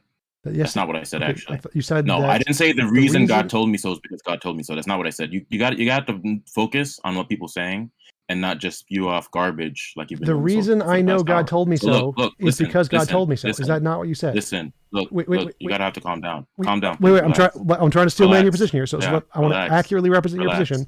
What you said is the reason I know God told me so is because God told me so. Is that not what you said? No, that's not what I said. And you know it's not what I said either. What? You're grasping at straws. You're literally grasping at straws right now. I want to know from you. I'm rewinding the video. Hold on a minute. Hold on a minute. Whoa. Hold on. You said I'm misrepresenting your position here, so we're gonna check this. Okay. So your position is that you have revelation, and the reason you know the revelation is true is because of the revelation, right? Yes. Yeah. Okay, but that's not. God told you so. Different from saying revelation. God told you so. Are those not the same thing? No. You told me that I said that God told me so, therefore God told me so, or God told me so because God told me so. That's not what I said. I said I know that something is true, including that God's revelation is true because God revealed it. That's not the same as saying God told me so because God told me so. Revelation you're just intentionally misrepresenting. Is revelation synonymous with God told you so? Like revelation is God telling you something, right? That's correct. Yes. So revelation, you got a revelation, and the reason you know the revelation is true is because of the revelation, right? Yes. And revelation is synonymous with God telling you so. Right? Correct. Yes. So God told you so, and the reason you know God told you so is because God told you so, right? Yeah, that's different. That's different from what you just said before. That's a literal quote of what I just said. No, you said God told you so because God told you so. That's not what I said at all. How is that different? That's an entirely it's entirely different because I'm talking about epistemology. What you're just talking about is explain to me the difference. Different. Explain to me the difference between you have a revelation, so God told you so, and the reason you know the revelation is because God told you so, and what I said, which is God told you so because God told you so. Like how are those statements different? What is the difference? Reason that God told me, the reason you're telling because that statement is you're telling me God told me so, and the reason that God told me is because God told me. That doesn't even that hardly makes sense. Yes, first of all, I understand what you're saying. So when I say God told you so because God told you so, that is meaning that God told you so, and the reason that you know is because God told you so. It's shorthand. So yes, literally, if God didn't tell you so, like his reason for telling you so wasn't because he told you so. I agree. That's fine. The point of the sentence was God told you so, and the reason you know he told you so is because he told you so. That was the purpose of the sentence. Okay. Right. So and you agree that's accurate, right? That's accurate. Yes. Okay. Yes. Circular reasoning, vicious is circular. Yes. Okay. I want to know from you again, because what is ultimate foundational in your worldview is not a mind. Yeah, it's energy in my is what I think it is most. Whatever is not a mind. Yeah, I think it's energy. And so there has been no revelation. All you are appealing to is your own mind, your own rationality, your own mind, which is finite. It's not infinite and it's not omniscient. None of that is in my definition of knowledge. In which case, that doesn't matter. In which case, hold on, let me finish. In which case, all you are left with is whatever you surmise. Knowledge. And I'm left with by knowledge. yourself, independent of that which is ultimate and foundational. I have knowledge. You have no way of determining the ultimate nature of reality. Well, again, and that's exactly hold on a minute, let me finish. And that's you're kind of skipping over the point. Let me finish. And that's exactly the issue that we're running into here. Because right. I mean that is the issue. You've skipped the entire topic. You've skipped the topic. So the topic is what is the definition of knowledge? My definition of knowledge is a justified true belief. Nowhere in that definition does it say anything about what's ultimate. You don't need anything ultimate to have knowledge. So what I'm left with my own human brain is knowledge. I have knowledge. I have knowledge of the fundamental nature of reality with my own human brain. Knowledge doesn't require anything. Nowhere in the definition of knowledge does it say anything about the fundamental nature of reality. Okay, so then the problem that you end up running into then, because you don't have a foundation, or because you assume a foundation, but you don't assume it when it comes to knowledge. Your worldview assumes it, but with respect to knowledge, you don't assume it. Say that again. I'm not following the problem here.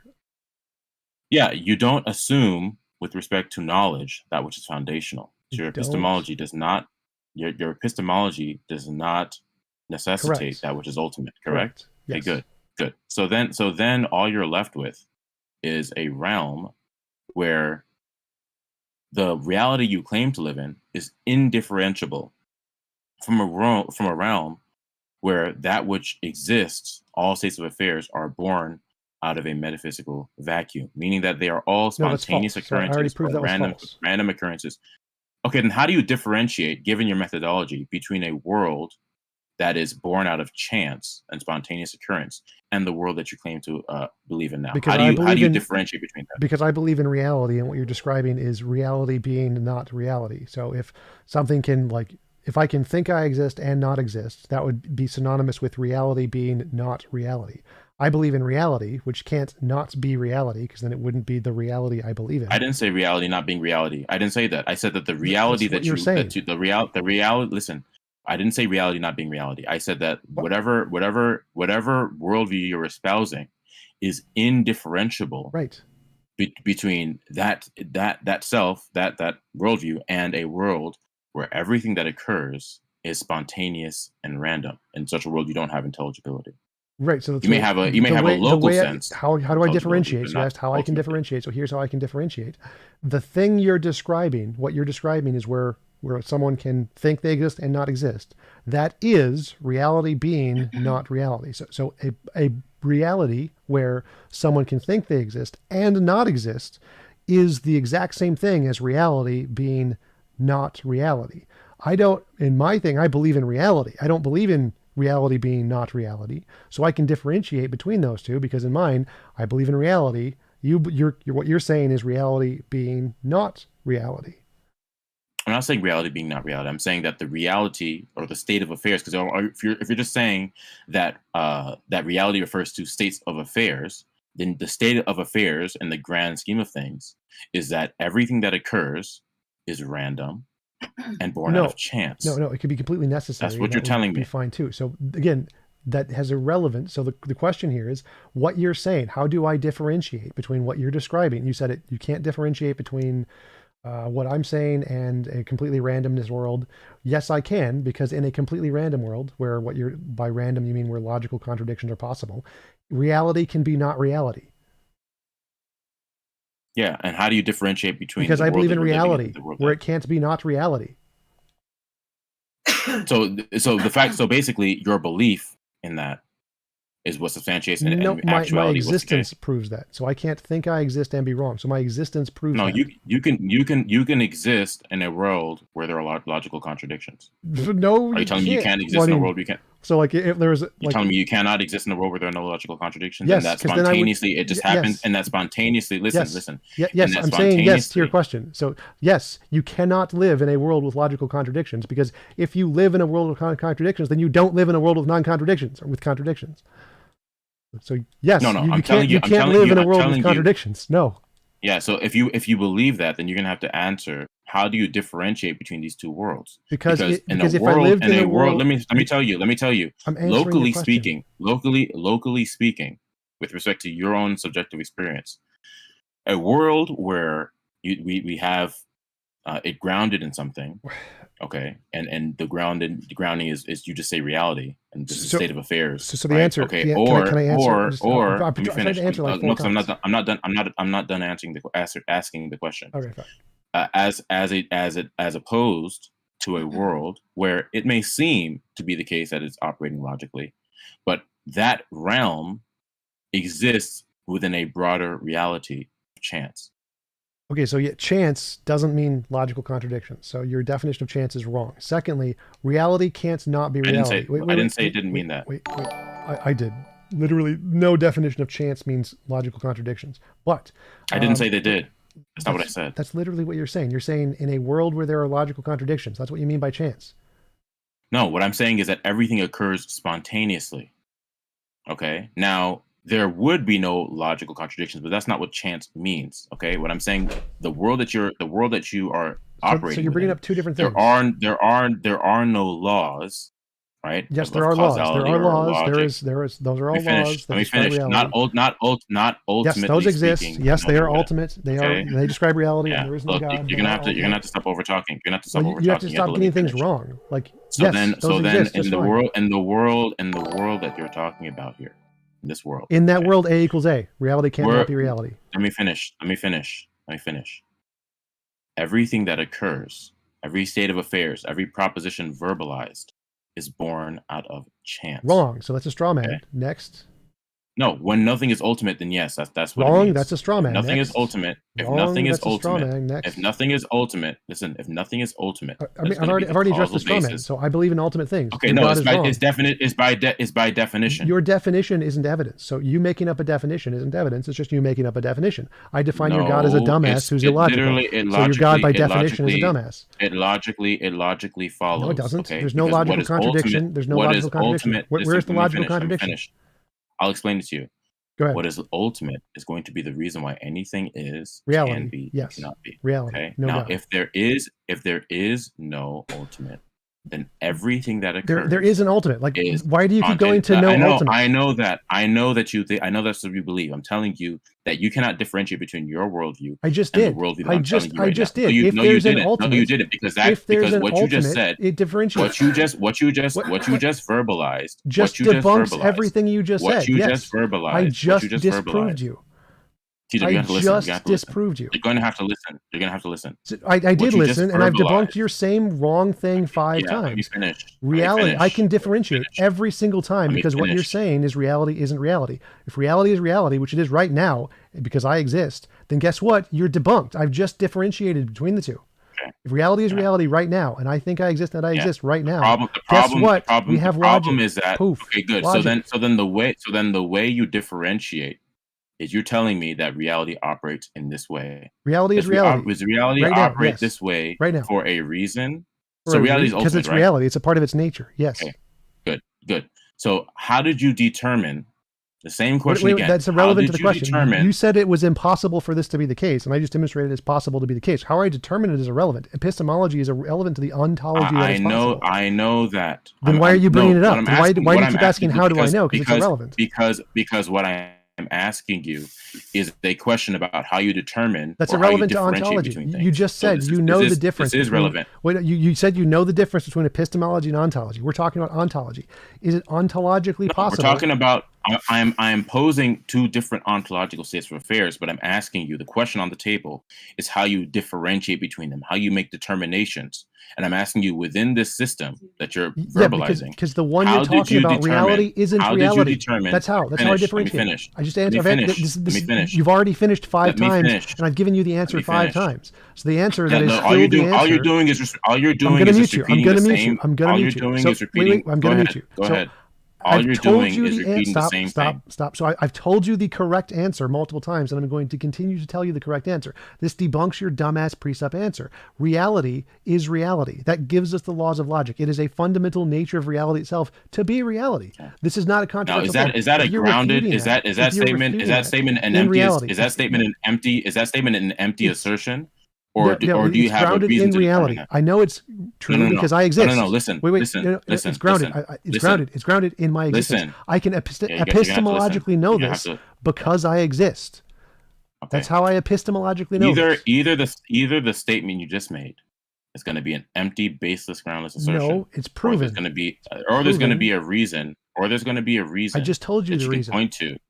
No, all you just told. No. Listen, I'm asking you a reason. Let me answer it again. Let me answer it again. A reason how you a way that you listen. What I mean when I tell you reason, I'm telling you a way that you've determined. Yes, that this I'm giving you the answer. So the answer is the way I've determined that reality is reality and not reality. No, that's not what I asked you.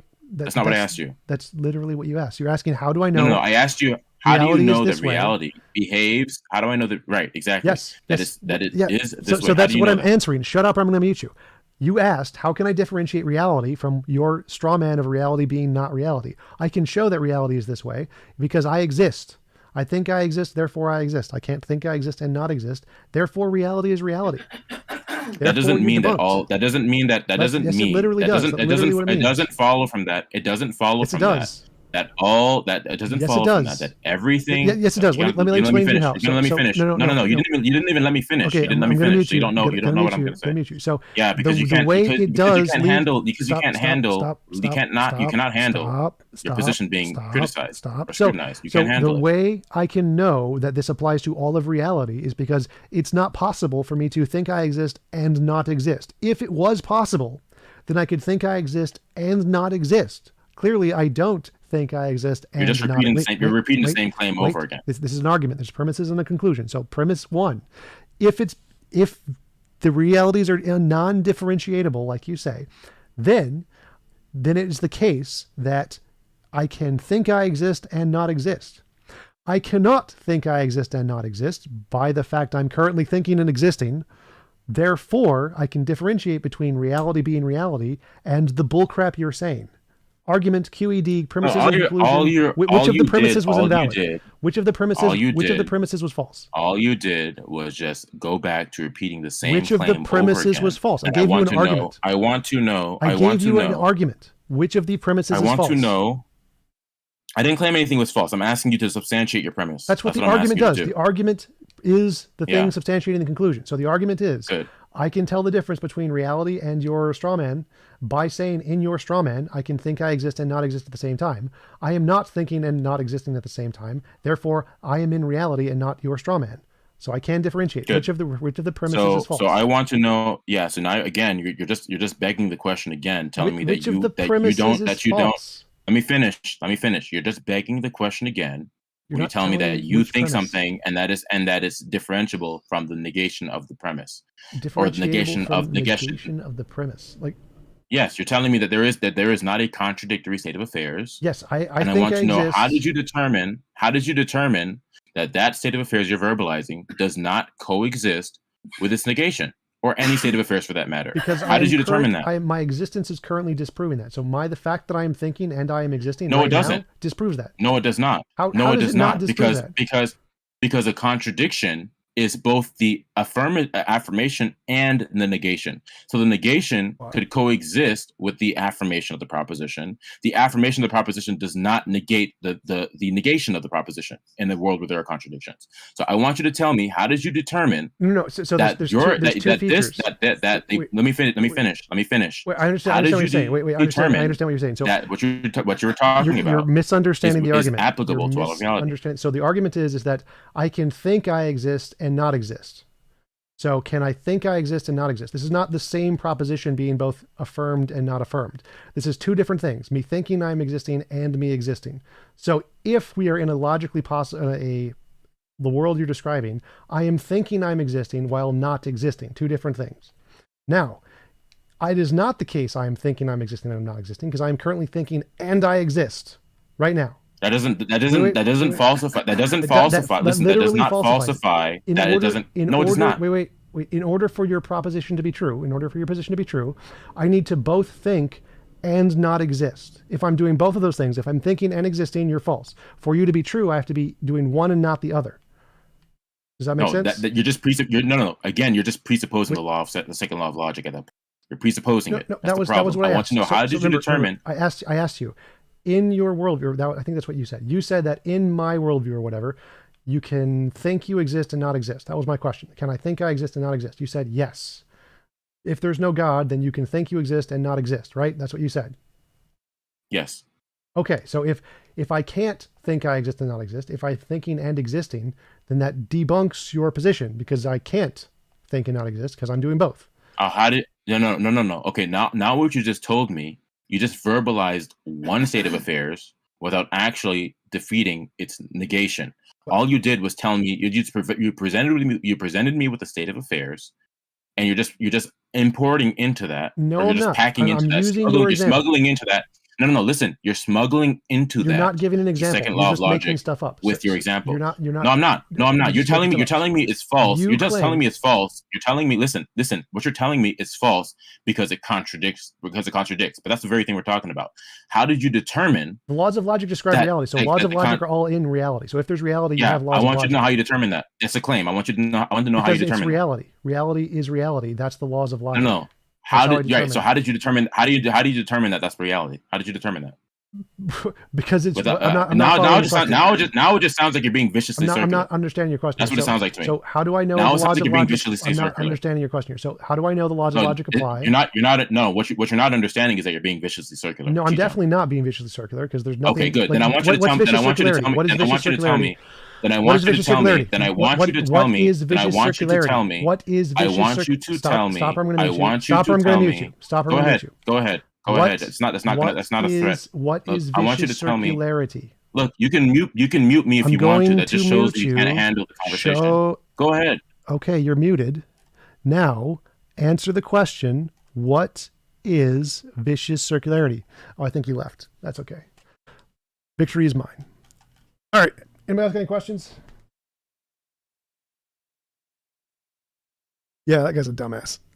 All precepts are. Like, I owned him so bad. Hey, Tom. Hey. What's up?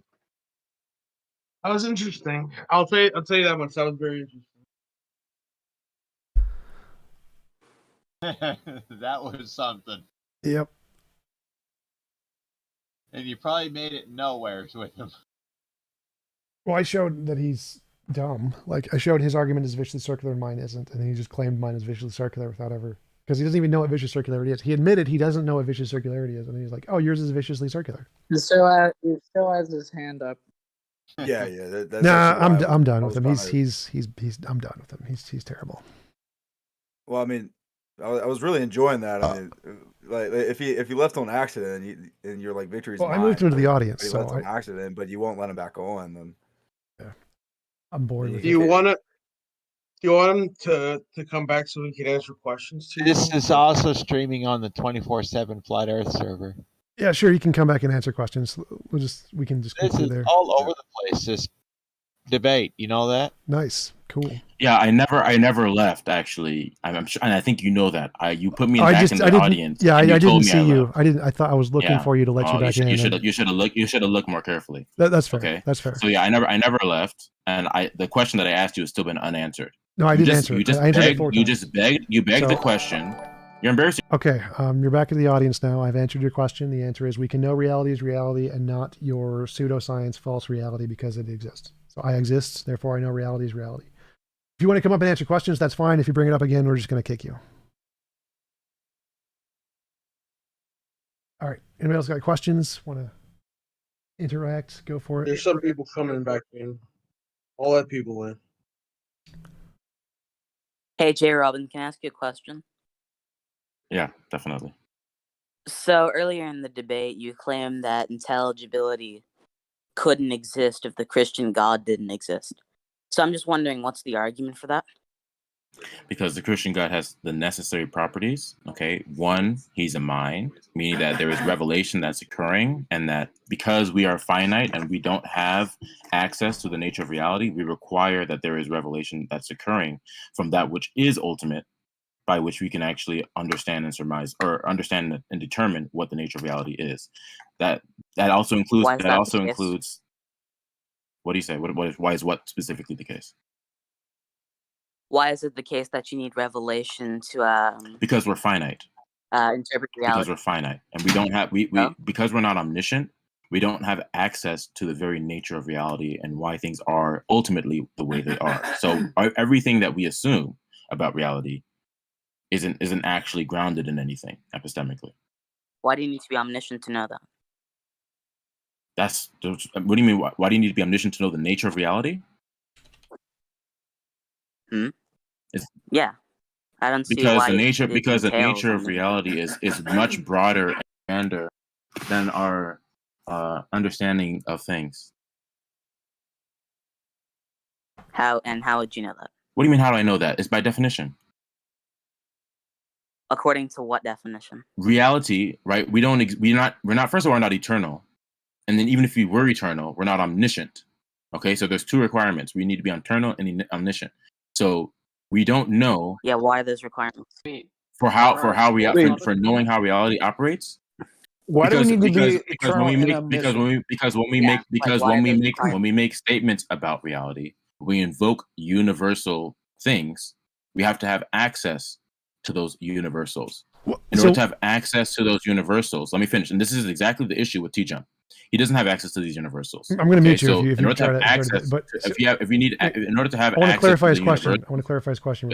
So one possibility of what he's saying is if solipsism is real and I am God and my mind is the only mind, then I am both eternal and necessary, and I can limit my own knowledge, and I still have knowledge of reality. So what he's saying is possible. Your definition of reality does not entail that we know everything about reality. We can be eternal and necessary and be the fundamental nature of reality, which shows his question is correct and legitimate. And so you'd have to in that case, he'd just be admitting that there is a foundation and that it's eternal and necessary and omniscient. In which case that will just prove that you need that in order to have. Well, it's not omniscient because he can limit his own knowledge. So if he limits his own knowledge, he would still be eternal and necessary, but not omniscient. Eternal and necessary. If you're not omniscient, then you don't have access to the nature of reality. Then in that case, because the nature of reality is I'm just asking for a justification for that. Wait, does the creator actually need to have complete absolute knowledge in order to create things? Nope, it can't because it's logically contradictory. If it's engaging in revelation, because we are not omniscient ourselves, then the revelation is going to need to be from an omniscient being, which is the Christian God himself. Well, why is revelation need to know enough? Because I just told you the reason revelation is necessary is because by ourselves we don't have access to the nature of reality. So why would that follow that revelation is necessary? I fear that because if we don't have access to the nature of reality, then we don't have bases or grounds to make assertions about reality. Because everything that we assert, and this is exactly what I was pointing out earlier with respect to what is there not being any ultimate at all. Okay, because that world is indifferentiable from a world where there is no ultimate. So we don't have any epistemic grounds in that worldview. The Christian worldview grounds ontology and epistemology. It's the reason that we have, for example, knowledge, argument, intelligibility, rationality, and more. If the Christian God or if the God that you're purporting were to miss any of the properties of any of the essential or necessary properties of the Christian God, then you'd lose one or more or all of those things. I fear... Okay, so I don't understand how that answers my question. I asked, why does it follow from the fact that we are finite entities and beings that require revelation?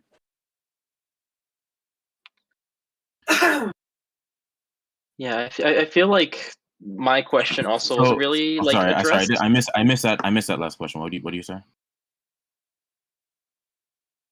Does Aura want to go ahead? Oh, I can go first because for me it's like I don't see why a god would have to know literally everything in order to reveal what is comprehensible to humans. He would just have to know enough to be able to know what humans can comprehend and the knowledge that he wants to give to humans. I don't see why anything else would be necessary for that God to know. Because then that God is not always truth revealing in that sense. Okay, the God can exude falsehood because it doesn't know everything. It doesn't have access to all propositions or all states of affairs.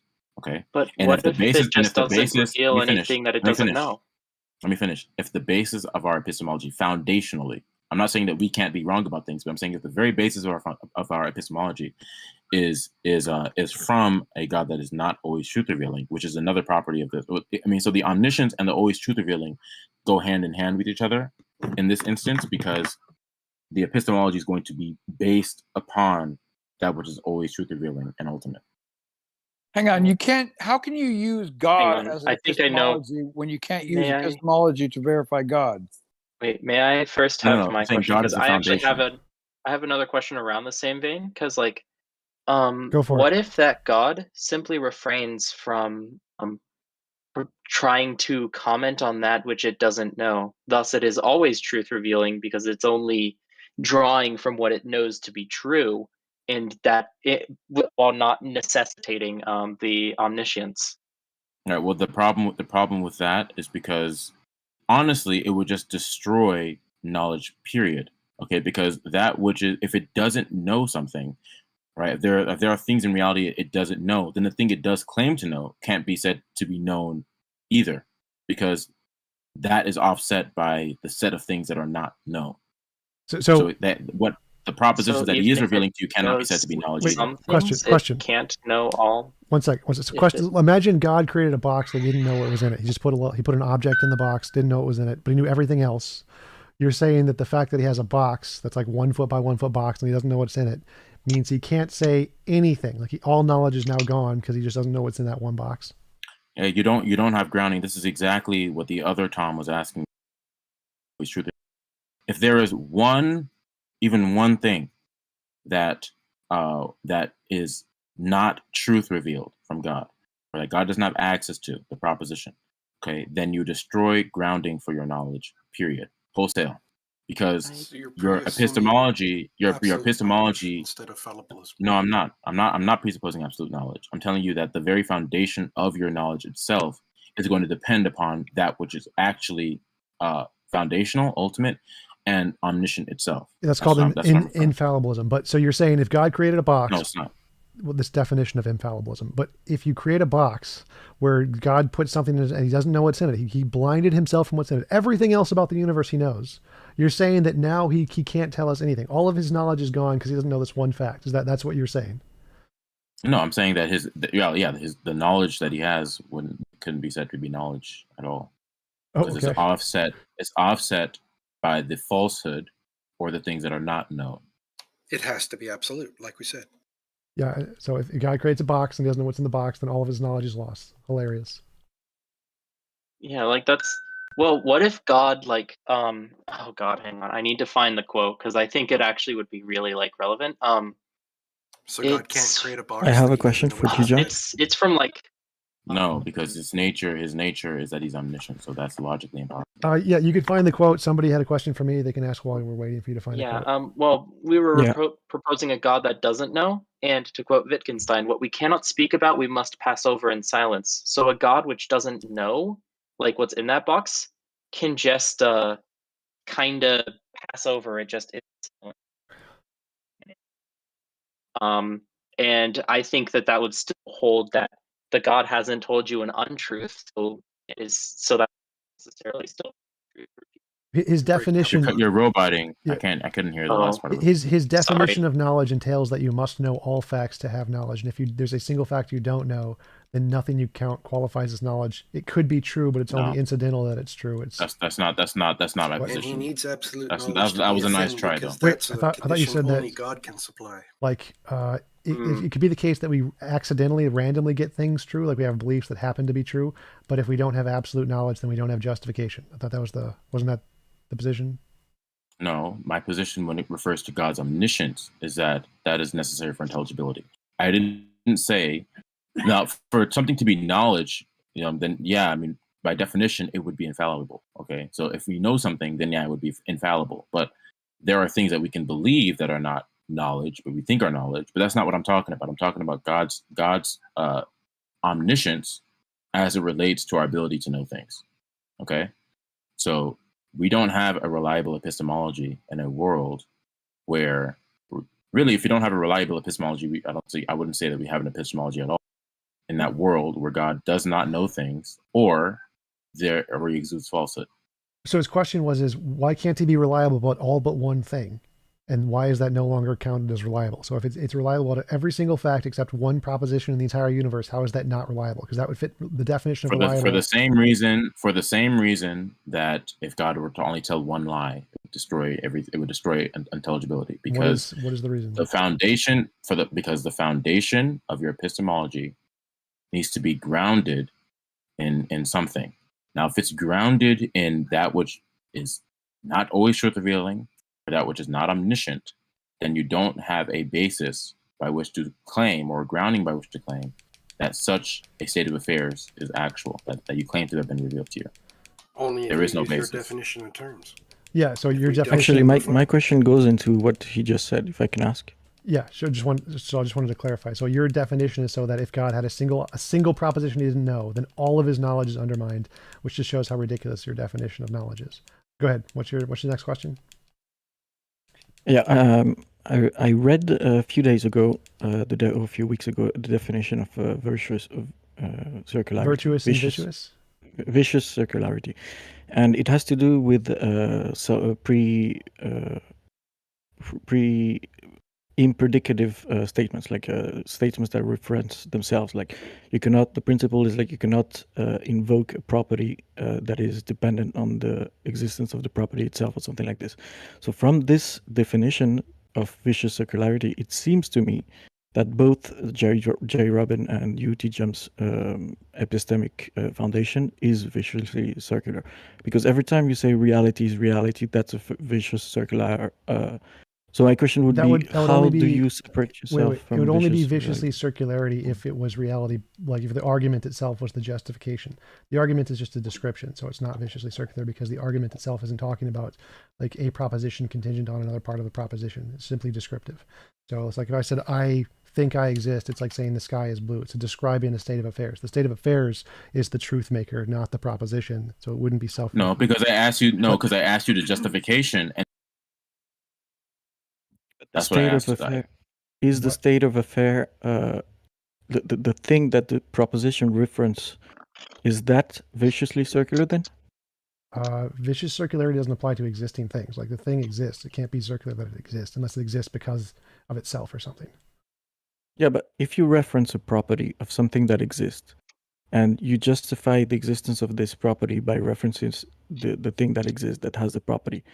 Yeah, if I justify why it exists, but I'm not justifying why it exists. I'm saying, how do I know it exists? So my justification of my neither was I. Is what? Yes, yeah. So it would be, that's a different thing he's bringing. So you're contradicting yourself, TJump. No. He's saying that the vicious circularity comes into play if you talk about the existence. Like if its existence is contingent on itself. But I didn't bring that up. We were talking about epistemology and ontology there. Exactly. But vicious circularity and epistemology is different. So it's a separate thing. I'm not contradicting myself. Okay. He's just bringing it up in the context of ontology, and we weren't talking about ontology. I know that. I was referring to epistemology. Okay. If you're going to appeal to reality, you have no idea what you're talking about. And you're going to call it vicious circularity. If you're going to call it, stop, or I'm going to kick you to the because you just have no idea what the hell you're talking about. You admitted you have no idea what vicious circularity is. Does that answer your question? No, that's not what I said. Actually, you have no idea what you're talking about. So it seems to me that the way I understood your answer is that you say you subtract yourself from vicious circularity by mentioning that you're only using propositions that refer to something that is not circular. Yeah, so they refer to objects that exist, states of affairs. It's not, the states of affairs aren't justified by the propositions. Right, but in the definition of vicious circularity, they talk about ontological properties. They don't talk about propositions. We were only talking about epistemology. We were not talking about ontology. I wasn't talking about the ontological justification of anything there. Nothing in my argument, nothing we talked about was about ontological justification. Okay, so when you say reality is reality, that's epistemology? Yeah, it's just a description of reality. So like, right, I know so reality is reality it's because analytical. I exist. It's only analytical then, yeah? Essentially, yeah. It's just describing the state of affairs. It's not giving a justification for the state of affairs. It's just describing it. Describing my knowledge. So it's arbitrary.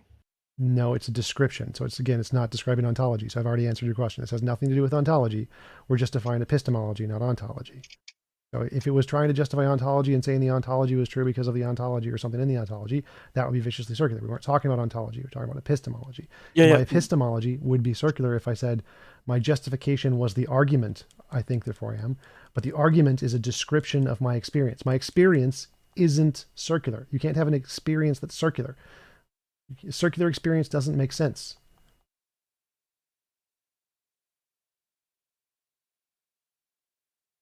Next question. Anybody else? What was the benefit of this debate? Money. Nice. Actually, I have another question, just out of curiosity. What you two think of the tenability of pantheism as a concept? Which version? Like, I like naturalistic pantheism, which you can find on the Stanford Encyclopedia of Philosophy under the section of pantheism, section 6, I think, which is just science, naturalism, essentially. So it depends which version of pantheism. I don't think the ones where God, there's a mind to it, are reasonable, but I think the ones where nature is divine and just nature is fine. Yeah, that's fair. And Robin, did you want to answer too? Yeah, no, I don't hold to either pantheistic positions. There is one foundation. There's one foundation, and that is the Christian God.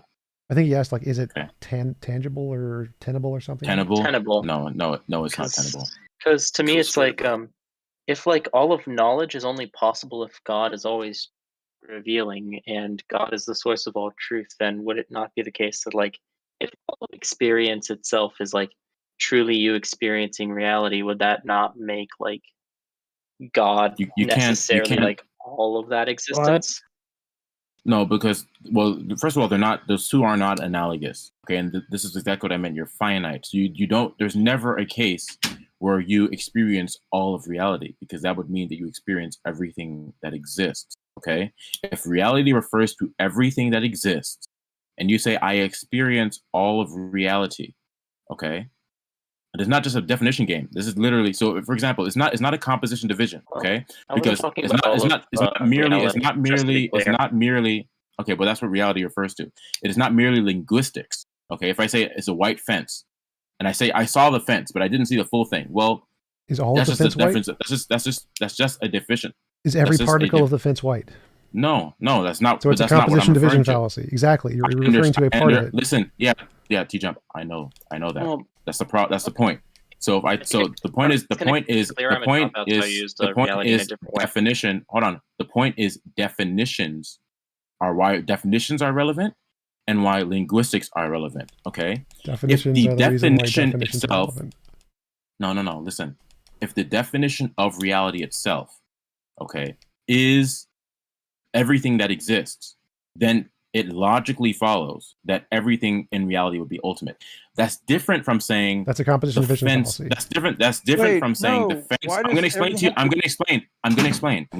You're bringing up topics from the past that have nothing to do with the question. I'm going to explain. So the question was pantheism. We're just going to kick you to the audience if you just keep bringing up stuff that I've already debunked. So that's literally like saying the fence is white. Oh, there's a particle in the fence that isn't white. Oh, well, that does not what a white fence means. So it's literally a composition division fallacy. So go back to the actual question. The symmetry breaker. I didn't finish explaining the symmetry breaker, but okay. Well, I also feel like this came from just like you lost already. I just meant kind of like the content of one's own experience, not reality as the entire thing. But if one's experience something that can't be trusted and it comes from God, that would sort of it can't be trusted. It cannot be trusted independently of that which is foundational and ultimate, because they don't have access to all of reality. Okay, for all they know, there are contradictions, which destroys intelligibility. There is no uniformity or identity over time. None of that is actually the case. They think so locally, but that's not actually grounded in anything. They have no grounding for the knowledge they hold that God's revelation is truth. Like we already hold that like God is always truth revealing, and God reveals all truth. So for me, it seems like it would follow that God, at least some part necessarily, like present in all of the universe, which to me is as good as pantheist. I missed that last part of what you said. You're roboting. Are you done? Did you finish talking? Let me repeat again. Like the idea is that like if God is necessarily like everywhere, you're still roboting really bad. Yeah, didn't help. I'm sorry. Try like leaving. Rejoining. Give me a sec. Yeah, right, just give me a minute. Bring somebody else up for another question while we wait. I got a question. Go for it. For JRobin. This was brought up, and I don't know if it was clarified, because you hold to the same position as like Darth and all the other presups, that there's no intelligibility without God. But would that in itself be an intelligible claim without God? In a realm where God doesn't exist, no, it wouldn't be. Wouldn't be an intelligible claim, meaning not if God didn't intelligibility. Meaning there can be intelligibility. Listen. No, that wouldn't mean that there can be intelligibility. That just means the statement itself wouldn't be intelligible. The statement that there is no intelligibility would not be intelligible. And by the way, that's if you want to claim that's a contradiction, why would contradictions be a problem in that world? Why would anyone else seeing a problem here, or is it just me? Am I not getting it? Because what are you saying? What are you saying is not intelligible? The statement is not intelligible, or what the statement represents is not. Either or. Either you can. Well, what are you saying? You cannot have intelligibility without God. Yes. You're saying can't have intelligibility without God. Is that itself intelligible without God? Is what intelligible? The statement or what the statement represents? Intelligibility, the statement, what it represents. Can there be intelligibility without God? If you say no. I think Red Robin's position is that if there was no God, it wouldn't be intelligible, but it is intelligible because there's a God. Yeah. So does anyone else see the contradiction with that criticism? I mean, well, even if there was I don't see the contradiction. Even if there was a contradiction, that would exist within the realm where God doesn't exist, and in such a realm, the contradictions wouldn't even be a problem. So I could state contradictions all day long. It wouldn't matter in a realm where there is no God, and everything that occurs is spontaneous. So I think. Well, if I grant that, I think what he's saying is that if God or if Tesla exists, Tesla cars would exist. Tesla exists, therefore Tesla cars exist. So if Tesla didn't exist, Tesla cars wouldn't exist. So he's saying if God didn't exist, then the sentence wouldn't be intelligible. But luckily for us, he is, therefore it is. So I don't think there's a contradiction in that statement. I don't see the contradiction you're talking about. It's just presupposing God exists, though. That's the problem. Yeah, it's definitely the problem, but I don't think it's a contradiction, though. Well, it just seems paradoxical to use it as a criticism against a non-Christian worldview. Well, the contradiction it's not paradoxical because you just internally analyze the worldview that the person's holding to. You're right that if it's only from his worldview that this is the case of other worldviews. In other worldviews, this isn't the case in their worldviews. So it's a straw man of other worldviews that's true based on his worldview. So in that case, yes. It's not a straw man.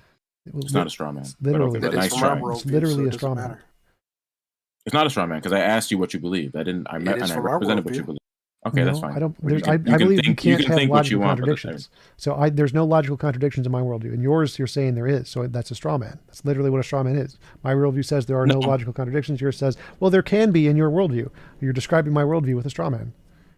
But next question. Anybody else? I'm saying it logically follows. I got a question. Go for it. Go ahead. So if God is a truth bearer, or the only truth bearer, or the ultimate truth bearer, then why does he say things in the Bible that are obviously untrue, like rabbits chewing their cud, or sheep giving birth to striped and spotted young because they were having coitus in front of branches or a fence or something? Small seed is a mustard seed. The order of creation, stars existing after plants. None of these. First of all, the rabbit thing, they do, they eat multiple times in order to digest their food. And other statements about creation or other things those aren't falsified. Those haven't been falsified. The mustard seed is a small seed. Oh yeah, they have. That's been mustard seed. Small seed is true. That's a relative. Just because you follow Nephilim free doesn't mean that science hasn't figured it out. I don't follow Nephilim free actually. I don't mean like you per se, but just because evangelicals follow Nephilim free. What does that have to do with me? He's right.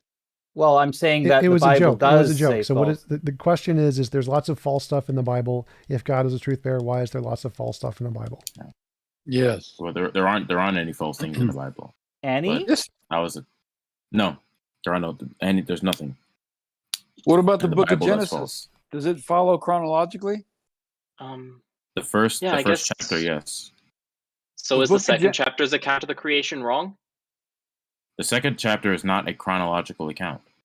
The first chapter obviously is. Oh, okay. Because it says Convenient. first, second, third, fourth. Yeah. Well, no, okay. The first chapter explicitly says first, second, third, fourth day, so it has to be chronological. The second is not mentioned that it's chronological. It mentions different events that have happened and their connection to each other. Okay, but Genesis mentions a firmament, and we know there's not a firmament. So, for a truth bearer, he's not batting 1,000. That's all I'm saying. I don't know. I don't know what the firmament. Well, ask refers physicists. to. He'll tell you what the firmament is. Wait. So you're telling me physicist is right? because he's a Christian and he believes as far in as what the Bible therefore says, he's right. Yeah, as far as what the Bible says, yeah. You're gonna have to try better before trying to come at me with these objections. Well, no, I'm just saying that, like, harder, for a please. truth bearer, he's not. Well, you can't just say try harder when I come up with a bunch of examples. No, you're not. No, I appeal to the Bible, and then virgin birth, the sun then, stopping in the sky, talking donkeys, talking snakes. Yeah. Somebody in the chat asked what game I'm playing. I'm playing Hades. Do you know what a kind is? Yeah, like the Bible referring to kinds. I think that's a question for JRobin. What is a kind? Yeah. I don't know exactly the specific node of the tree that it refers to, but it's a general class of animals that through time got more diverse. Oh, a global flood? Like that's another thing that didn't happen, and it says so in the Bible. Yeah. Again, those are just claims that you've been made, and I'm waiting for a substantiation. Oh, I didn't make them. Science confirmed they didn't happen. Okay. There hasn't been a legitimate substantiation for that claim. What about Noah's Ark? How about Noah's Ark? What about it? How did the animals survive on it? Yeah. Before the water got there. There were like 4 people. There were 4 people talking. I didn't. Were the dinosaurs on the Noah's Ark? Yeah. And we have evidence that shows that dinosaurs and humans did not exist all at the same time. animals One at a time. die? One at a time, guys. What about the fish? Yeah. Real quick, I just wanted to hop in to whoever. I don't know who said it. Someone said science is saying these things. Science doesn't say anything. Scientists do. So, right. Science does not prove. Okay, well, you're splitting hairs because those are synonymous. Those are synonymous terms. Those are synonymous terms. JRobin, synonymous terms. It's fine. You can say the word science and refer to scientists or the body of work of science. It's perfectly reasonable. All right. Well, I mean, not really right there because JRobin was saying like, "Hey, substantiate it," and he said, "Well, I'm not making the claim sciences." Well, then that's synonymous. That's synonymous with the body of work of science. That is perfectly legitimate use of science. So he's not making the claim. So just other people are. So you would have to substantiate why they're correct. Yes, that's how evidence works. Well, that's I mean, they're in a better position to substantiate that than me, some dipshit on Discord. But the work has been done. That's all I'm saying. I mean, but does that? Yeah, but are you just appealing to authority? That's a fallacy. Yeah, I'm appealing to their authority because they're appeal to authority is only fallacious if they're not actual authority. So appealing to scientists is not an appeal to authority fallacy. Okay. Yeah. Bottom line, when you appeal to science, you're appealing to provisional claims, which do not falsify or verify. They make provisional claims that have to be revised. That can be revised amongst new evidence or something that shows that what the conclusion was isn't true or wholly true. That's basic. Google. However, hold on. I wanted to one at a time. I will eat my computer if we find evidence of a global flood, like convincing evidence of a global flood. Science agrees upon. TJump, I don't know if like maybe you just had some bad info with this, but no, the appeal to authority. This is the definition. I'm reading this offline. I can post the link if you want. Why do people think I'm wrong? It's so dumb. Stanford Encyclopedia of Philosophy on Fallacies. Go to it right now. Stanford Encyclopedia Fallacies. Go to section number, I think it's 5 or 6, no 9, 8 and 9. Well, the general definition of don't interrupt me. Don't interrupt me again. I'm the expert here. So Stanford Encyclopedia of Philosophy on fallacies. Number 9, the vericonundium fallacy concerns appeals to authority or expertise. Fundamentally, the fallacy involves accepting of evidence of propositions, the pronouncement of someone who is taken to be an authority but is not a real authority. Yeah, but read the rest of it. This can happen when non-experts parade as experts in fields where they have no competence. When, for example, celebrities endorse commercial products or social movements. Similarly, when there is controversy and authorities are divided, it is an error to base one's view on the authority of some of them. Exactly. So when there's division, no one here is doing. There's no division in the scientific community about the global flood or evolution. Look, the point here is that it gets into what we define as experts and whether or not. No, it doesn't. Correct. Go to any university. They're not going to teach you Fringe global flood scientists happened. don't count. However, Ken can I Ham add- is not an expert. Next. I would like to add something to science. Like when we study something in science, and if we are provided the same knowledge and the same education, we can repeat the science and evidence that we are reading and trusting. We can actually do it. Yeah, and there's an experiment that could be done, but it's immoral because you would have to kill everyone just to Wait. Why? Just let me speak. Yeah. And left only the young ones that don't know about God. And would they came to the same conclusion that Jesus rose from the dead? No, because there would be no book. That's irrelevant. Okay. That's irrelevant. Questions. Anyways, questions. I'm about to. You're gonna head out. Yeah, I'm gonna have to leave very soon because I do want to head back to the other server and then. So, is there any last question that somebody wants to ask? Sure. Can God be found? Found? Where? Like empirically? Yeah. Can you find a vision of God? God is not a spatial thing, so I don't know, or physical. God can manifest in physical form. He doesn't exist. Wait, but doesn't that make God physical in some form? If he chooses to manifest in physical form, yes, but not like in his essence he isn't. No. Yeah, that would leave. I mean, God lost to the man whom he later named Israel in Genesis 32. What are you talking about? The manifestations would also be subject to physics. I thought he won because he grabbed him by the balls. Yes, and it would leave. Basically. That's I literally have no idea what you're talking. What are you talking about? Forensic evidence, the high standard. What does forensic evidence have to do with God being spatial? Basically, so Genesis 32, I forget who exactly it was, but I believe the original name starts with an I as well. But this guy, he meets another guy, they fight. Yes. And later it is revealed that guy was literally God. I believe that when he returns to Esau later, he actually says that God looks exactly like Esau. So it seems that there are ways to arrive at God, but at the same time, I could possibly quote Psalms 18:41, verse 128, Lamentation, and 40. You're cutting out again. 23 to 28. You're cutting out again. Yeah, sorry. I was just listing verses anyway where you can find that God can't be found in spite of his presence on earth in other verses. Well, Jesus too, so. Also a question, what is the God's fixation on foreskin?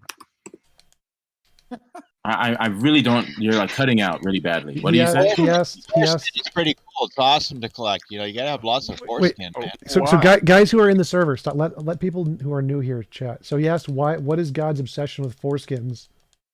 It's not obsessed. Can you please ask like normal questions and not be That's a real question because it's not very nice. No, it's not. Yeah, is there any final question? I have about a minute. Do you have ultimate left knowledge of that? That's not a valid question. Yes, I do. Yes, I do. I have a question for you. Yes, I do. Right. Go ahead. One last question.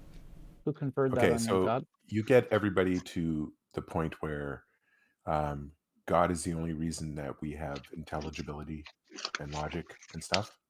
Correct. So I have that. I don't believe in God. So I can borrow from God's powers or whatever you're saying. I didn't say borrow from God's powers. I think he's That's asking. Not the issue isn't whether or not you have intelligence. Yeah, I think he's asking that he's an atheist. He still has knowledge. How is that possible? So what? I didn't claim that's not possible. Yeah, I think how is that relevant to it? I think the presupposition is that it's still possible for you to have knowledge, just like it's possible for atheists to be moral because God grounds those things, even if you don't believe in him. Something like that. Okay, so what I'm getting to is that in that case, your God is ineffectual. I can continue being an atheist in my life, have happiness, love, and all that, and not believe in him. So the only effect that I have is when I die. God will be real mad. I don't even know what you're talking about. What effect? If God has mercy, on the just and the unjust. The sun rises on the just and the unjust. That's what the Bible says. The fact No, that there that's is not common grace, the fact that there is common grace, meaning that you can live an intelligible experience and have rationality, is irrelevant to the Christian position. That's not relevant to the truth of Christianity. It's not relevant to the truth of the Bible. It's not relevant to any of those things because the Bible explicitly claims that God has common grace to those people. You're not answering my question. Well, I hardly understand your question. Yeah, I don't understand And your question either. So it seems like you're asking that we can live lives just fine without believing in God, and so belief in God doesn't change anything about the way we live our lives or something like that. Yeah, like it does have an effect. It does have an effect because a Christian has the indwelling of the Holy Spirit. Okay, that's an effect. That's an effect that it has. Other than that, then yeah, you can have a happy life. That's not the issue. The issue isn't whether or not you can have. The issue isn't whether or not the fact that I have a relationship with God. Okay, that's what's important. What's the difference between you and me? What do you get from by having that relationship with God during your life? Communion with Him, understanding things that are important to like spiritually discern, those kind of things. Communion with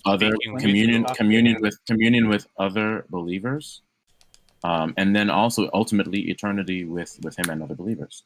That's what I get. And I get forgiveness of sins through Jesus Christ. So he's ineffectual. He has no. No, it's not. I just gave you like 5 things, and then you're telling me, yeah. So okay, thank you for asking me. I know you're in the other. I'm going to go there right now. So say goodnight to everyone over there, and then I'm tonight. So yep, thanks. Thanks for the stopping debate. by. See you later. Yeah. Everybody else want to hang around, ask questions or whatever? Feel free. I'm gonna end the live stream. I'll talk to you guys later. Peace out. I'm sad that he didn't answer the foreskin.